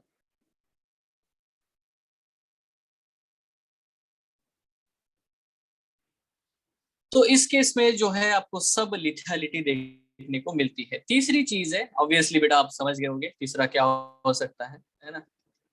तीसरी चीज होती है जिसको हम लोग बोलते हैं डिलेड लिथैलिटी।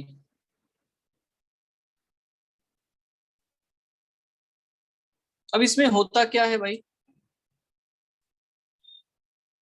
डिलेड लिथैलिटी में क्या होता है, डेथ ऑकर्स आफ्टर मैच्योरिटी।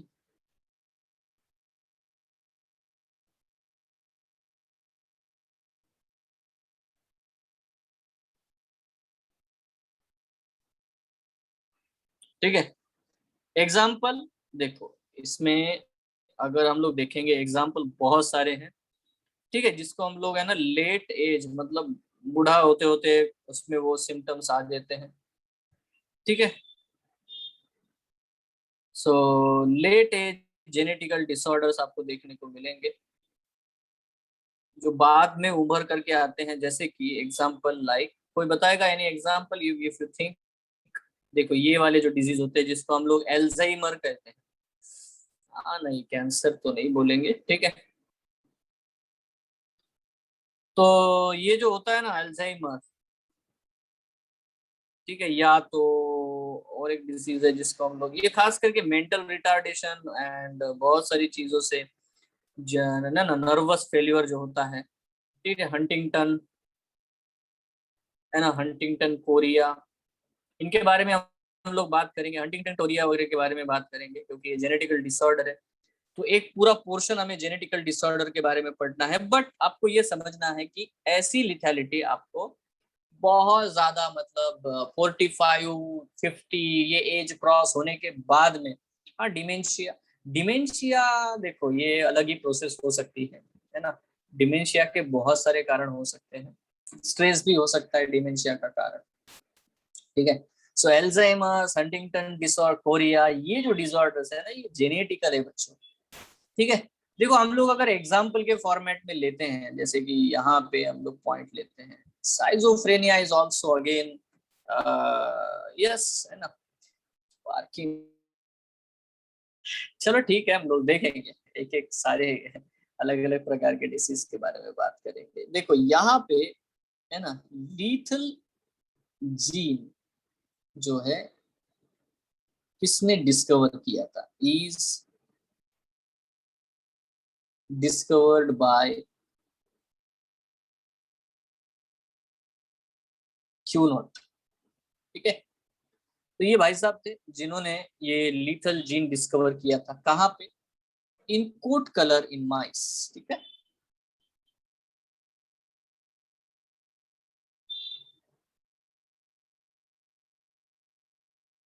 ठीक है, उसमें उन्होंने डिस्कवर किया था, क्या थे बेटा कोट कलर, ठीक है। उन्होंने कोट कलर दिखाए थे, वो क्या थे, कोट कलर। देखो कोट कलर का मतलब मैंने फिर भी बताया, स्किन कलर नहीं होता, उनके ऊपर जो हेयर होते हैं बॉडी के ऊपर, उनके कलर को हम लोग बोलते हैं। इसमें दो कलर है, yellow as well as the brown, ये दो कलर है, ठीक है। नाउ देखो एक पॉसिबिलिटी, एक कॉम्बिनेशन में बता देता हूँ, सपोज बेटा ब्राउन वाला क्रॉस्ड विद द ब्राउन वाला, ठीक है। यहाँ पे देखो स्मॉल वाई ले लेते सॉरी, स्मॉल वाई ले लेते हैं, तो इनके जो बच्चे होंगे सारे ब्राउन होंगे, all will be brown, Y Y, that is a simple case, this is the first case, ठीक है। सेकंड केस को हम लोग समझते हैं, सेकंड केस ये है, द ब्राउन वाला will be crossed with the yellow. Now this is a small y, and this one is a capital Y, small y. Right now you can understand this. See, this is what the point. यहाँ पे हम लोगों को 1:1 ratio मिलेगा, brown is to yellow, ठीक है, ये हमें मिलेगा, यस, ठीक है। Right now, if I will do the another cross, that is what the yellow crossed with the yellow, पक्का। अब इसमें पॉसिबिलिटी बेटा तीन है, आपको तो पता है यार, येलो येलो येलो येलो मतलब देखो capital Y small Y cross with the capital Y small Y. देखो यहाँ पे क्या होगा, इसको थोड़ा नोट कर लो, इंपॉर्टेंट है। यहाँ पे हमें capital Y capital Y capital Y small Y small Y small Y will get in the ratio of 1:2:1, ये रेशियो मिलेगा। बट मुद्दा ये है कि ये वाला जो है ना ये सरवाइव नहीं करता, जहां पे कैपिटल वाई है, कैपिटल वाई विल डाई, है ना, why it will die, because it will have a capital Y, yes or no, homozygous condition।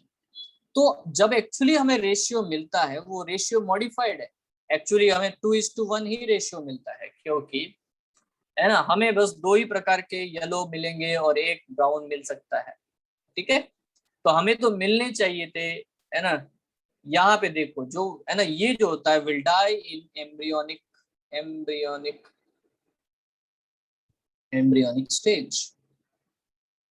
हाँ बोलो।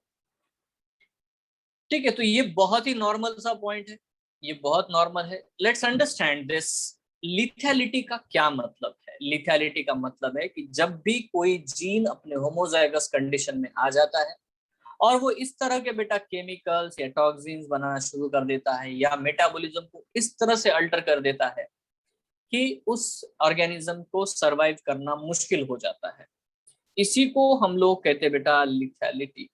Is it clear?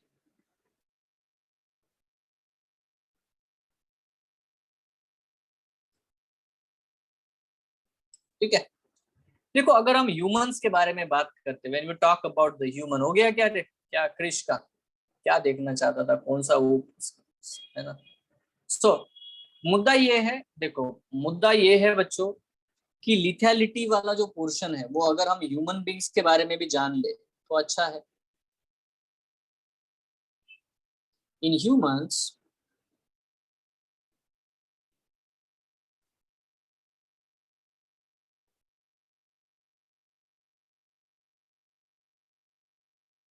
Most of the genetical disorder,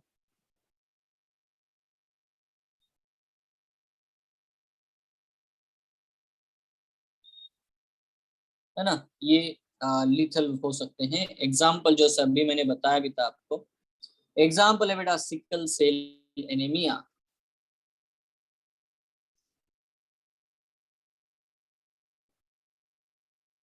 ठीक है।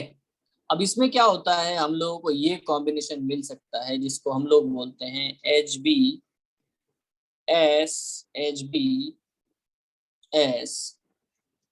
ठीक है। ये जो चीज होती है ना, देखो यहाँ पे डिजीज होगा, है ना, और आपको दिखाई दे रहा है बेटा यहाँ पे, है ना, मैंने यहाँ पे इसको सब लिथैलिटी में इसका एग्जाम्पल दिया है। ठीक है। तो इसके वजह से क्या होगा, डेथ हो जाएगी, है ना, डेथ भी हो सकती है। ठीक है, with birth and later on the death, है ना, यहाँ पे आपको डिसीज तो पहले ही हो जाता है। ठीक है, डिसीज ऑकर्स विथ बर्थ, पहले से ही है, एंड डेथ, है ना, बिफोर मेच्योरिटी। तो how it will modify the phenotypic, how it will modify the ratio.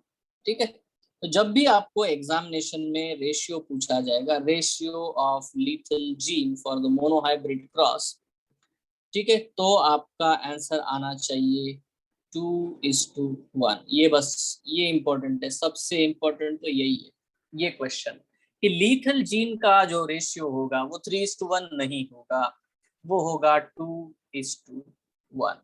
Clear है? सबको समझ में आ गया भाई?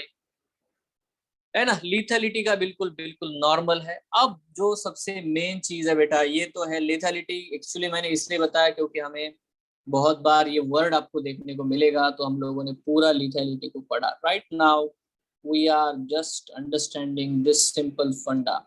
इसको हम लोग बोलते हैं प्लियोट्रोपिक जीन। बेटा क्या आगे बढ़े? स्पीड सही है क्या? स्पीड ज्यादा तो नहीं हो रही है, कम तो नहीं हो रही है? कैसा लग रहा है? बताते रहो, बोलते रहो, बोलना जरूरी है। आप ही हो हीरो इस पूरे पिक्चर के, है ना, हम तो साइड कलाकार हैं। थोड़ा सा ध्यान से देखो बेटा, प्लियोट्रोपिक जीन, है ना, स्पीड सही है, समझ पा रहे हो? यस। बहुत बढ़िया। देखो प्लियोट्रोपिक जीन का क्या मतलब है यार, इसमें देखो यहाँ पे मैं सीधा यहाँ पे एक वर्ड लिख देता हूँ, that is what the multiple phenotypic effect.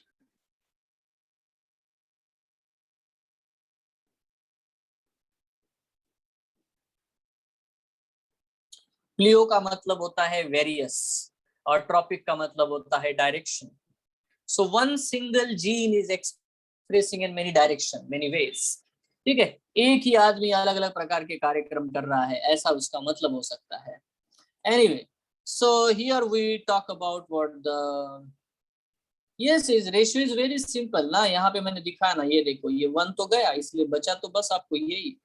Embryonic stage में उसकी डेथ हो जाएगी तो आपको बेटा प्रोजेनी में आपको कैपिटल वाई मिलेगा ही नहीं, because it will die.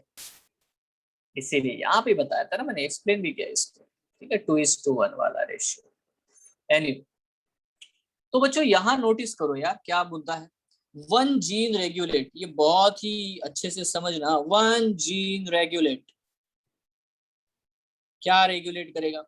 One gene regulates more than one character, regulate more than one character, ठीक है। नेक्स्ट वाला क्लास बहुत ही इंपॉर्टेंट होगा, क्योंकि मैं वहां पे नॉन एलिलिक इंटरेक्शंस पढ़ाऊंगा। नॉन एलिलिक इंटरेक्शंस में ही बच्चे बहुत ज्यादा कंफ्यूज होते हैं।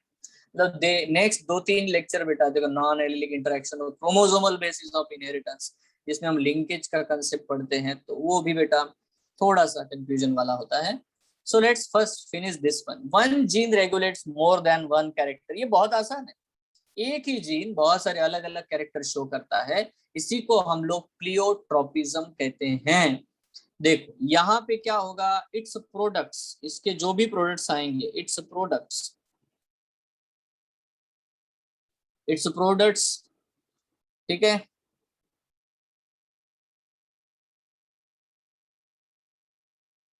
ठीक है, are directly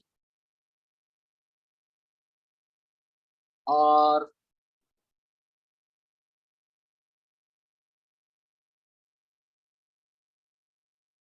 indirectly related to each other।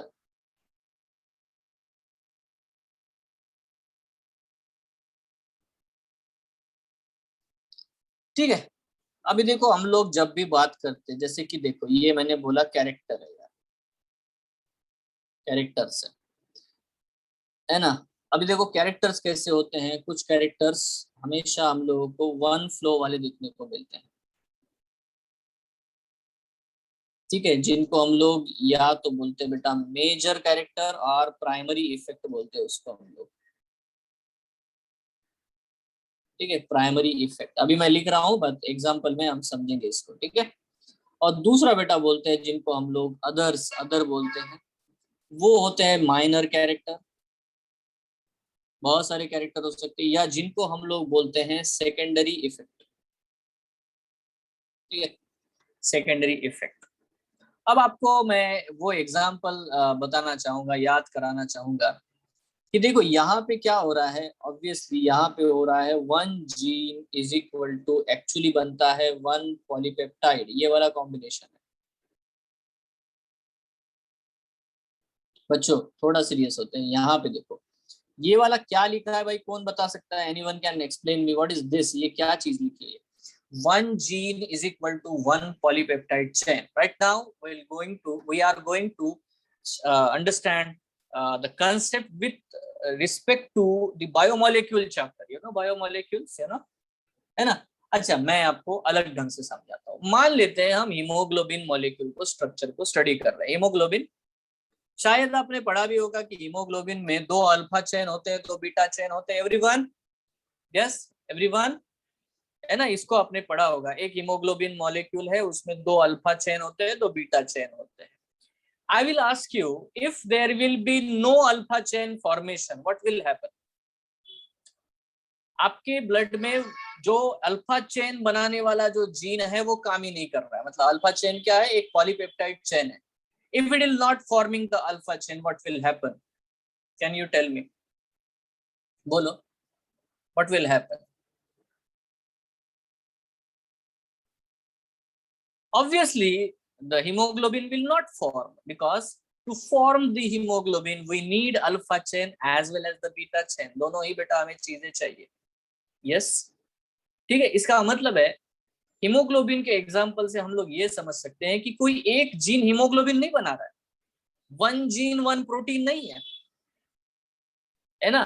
कोई एक जीन एक पॉलीपेप्टाइड बना रहा है, पॉलीपेप्टाइड चेन बना रहा है, और ये पॉलीपेप्टाइड चेन जब एक दूसरे से कंबाइन हो जाते हैं तब जाकर के एक पर्टिकुलर फंक्शनल प्रोटीन बनता है। Are you sure? अरे क्लियर है क्या मैं क्या कह रहा हूँ? ठीक है, पहले क्या कंसेप्ट था? हम लोग पहले बोलते थे वन जीन वन एंजाइम, एक जीन एक एंजाइम प्रोड्यूस करता है। नो, यहाँ पे हम लोग बोल रहे हैं one gene will responsible for the only one polypeptide chain, not for the entire enzyme. Yes और नो, है ना। Are you clear? मैंने क्या बोला ये समझ में आया रे? ये बहुत इंपॉर्टेंट है. 1 gene is equal to 1 polypeptide chain. I am not saying that 1 gene is equal to 1 enzyme. Enzyme बहुत बड़ी एंटाइटी है, उसमें बहुत सारे पॉलीपेप्टाइड चेन होते हैं. तो अब आपको ये समझना है कि देखो, अगर अलग अलग पॉलीपेप्टाइड चेन बनते हैं तो उस एंजाइम को बनाने में अलग अलग जीन भी तो इन्वॉल्व होते हैं. अलग अलग जीन भी तो इन्वॉल्व होते हैं. यस और नो? वन सिंगल, एक कैरेक्टर के लिए एक से ज्यादा जीन इन्वॉल्व हो सकते हैं, हो सकते हैं. ठीक है. तो इसीलिए जब बेटा वो कंसेप्ट को हम लोग देखेंगे, मतलब नेक्स्ट क्लास में देखेंगे with example, we will talk about this one.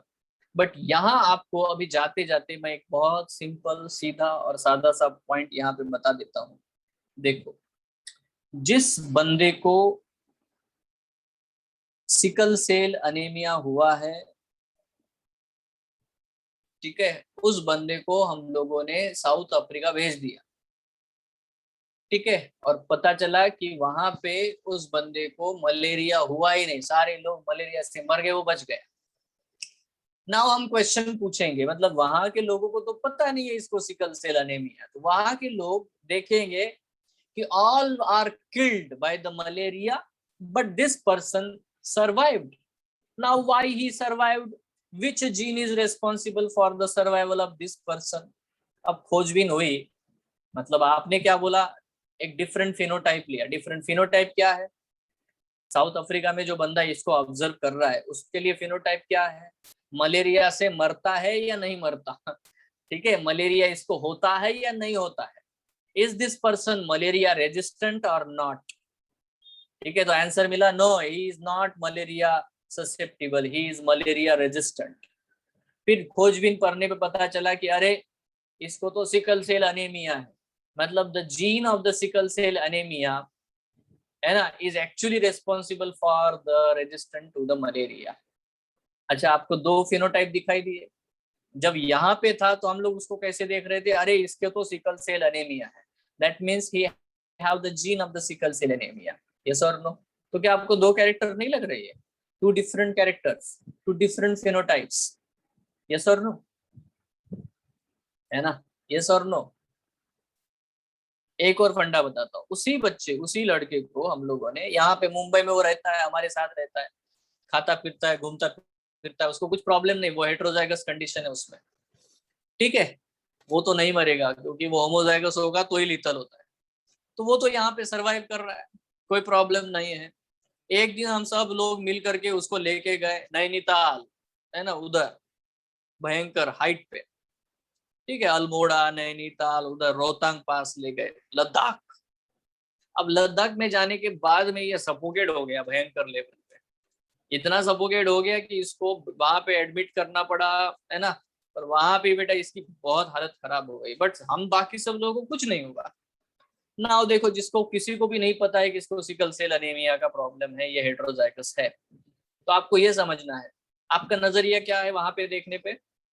वहां पे जो लोग देख रहे हैं वो क्या बोल रहे, अरे इसको ऑक्सीजन डेफिशिएंसी सहन नहीं होती, ये बंदा ऑक्सीजन डेफिशिएंसी में सरवाइव नहीं कर सकता, और बाकी सब लोग करते हैं. तो वहां पे जो फिनोटाइप है वो क्या है ना, ऑक्सीजन डेफिशिएंसी सर्वाइवल. ठीक है, पता चला कि यार, ढूंढने पे ये पता चला कि why he can not survive in the oxygen deficient media, क्योंकि इसके पास सिकल सेल आरबीसीज है, पहले ही उसका ब्लड में प्रॉब्लम है, वहां हीमोग्लोबिन उसके सही नहीं बन रहे हैं, एंड सो दैट वो ऑक्सीजन डेफिशिएंसी में सर्वाइव. तो बेटा मैंने 3 कैरेक्टर बताए, रेजिस्टेंट टू द मलेरिया, ठीक है, सिकल सेल शेप्ड सेल्स, और तीसरी चीज बेटा, है ना, ऑक्सीजन डेफिशिएंसी, है ना, रेजिस्टेंस. अब यहाँ पे 3 कैरेक्टर से अगर हम लोग देखते हैं और एक्चुअली खोजबीन करते हैं तो पता चलता है कि वह single gene is responsible for these 3 phenotypes. All these are 3 related, तीनों ही phenotype, although they are related to each other, but, है ना, हम ऑब्जर्व भी कैसे कर रहे हैं, वो कैसे एक्सप्रेस हो रहा है. अरे नहीं यार, मैंने हेट्रोजाइगस कंडीशन के बारे में बोला है, वो क्यों मरेगा, है ना. That is another phenotype, why the person is died, because he is homozygous, है ना, for the sickle cell gene. lethality is another expression, viability or non viable or non viable, that is what the point. तो वो भी तो एक character है, वो भी तो एक ऑब्जर्वेशन है. 100 पर्सन है आपके साथ में, क्लासरूम में आते हैं, पढ़ते हैं, 8 तक आया, 9 तक आया, अचानक से आपने सुना होगा कि 9th स्टैंडर्ड में फलाना फलाना यहाँ का बेटा जो स्टूडेंट है जिसको आप जानते थे उसकी डेथ हो गई. व्हाई ही डाइड, अभी उसकी डेथ होना एक वायबिलिटी तो है ना. सब लोग बच गए, वो सब वायबिलिटी शो कर गए, वो भी है ना, वो नहीं सर्वाइव कर पाया. Why? Because he is homozygous for that gene, the same gene is there. Yes, heterozygous condition में ही रेजिस्टेंस होगा, तो ही तो फायदा है. होमोजाइगस कंडीशन वाले को क्या बेनिफिट है भाई, यही तो समझना है. ठीक है, so let's we'll talk about this entire with examples in next class, है ना. Right now today we are stopping here. Okay, so thank you, have a nice night, good night.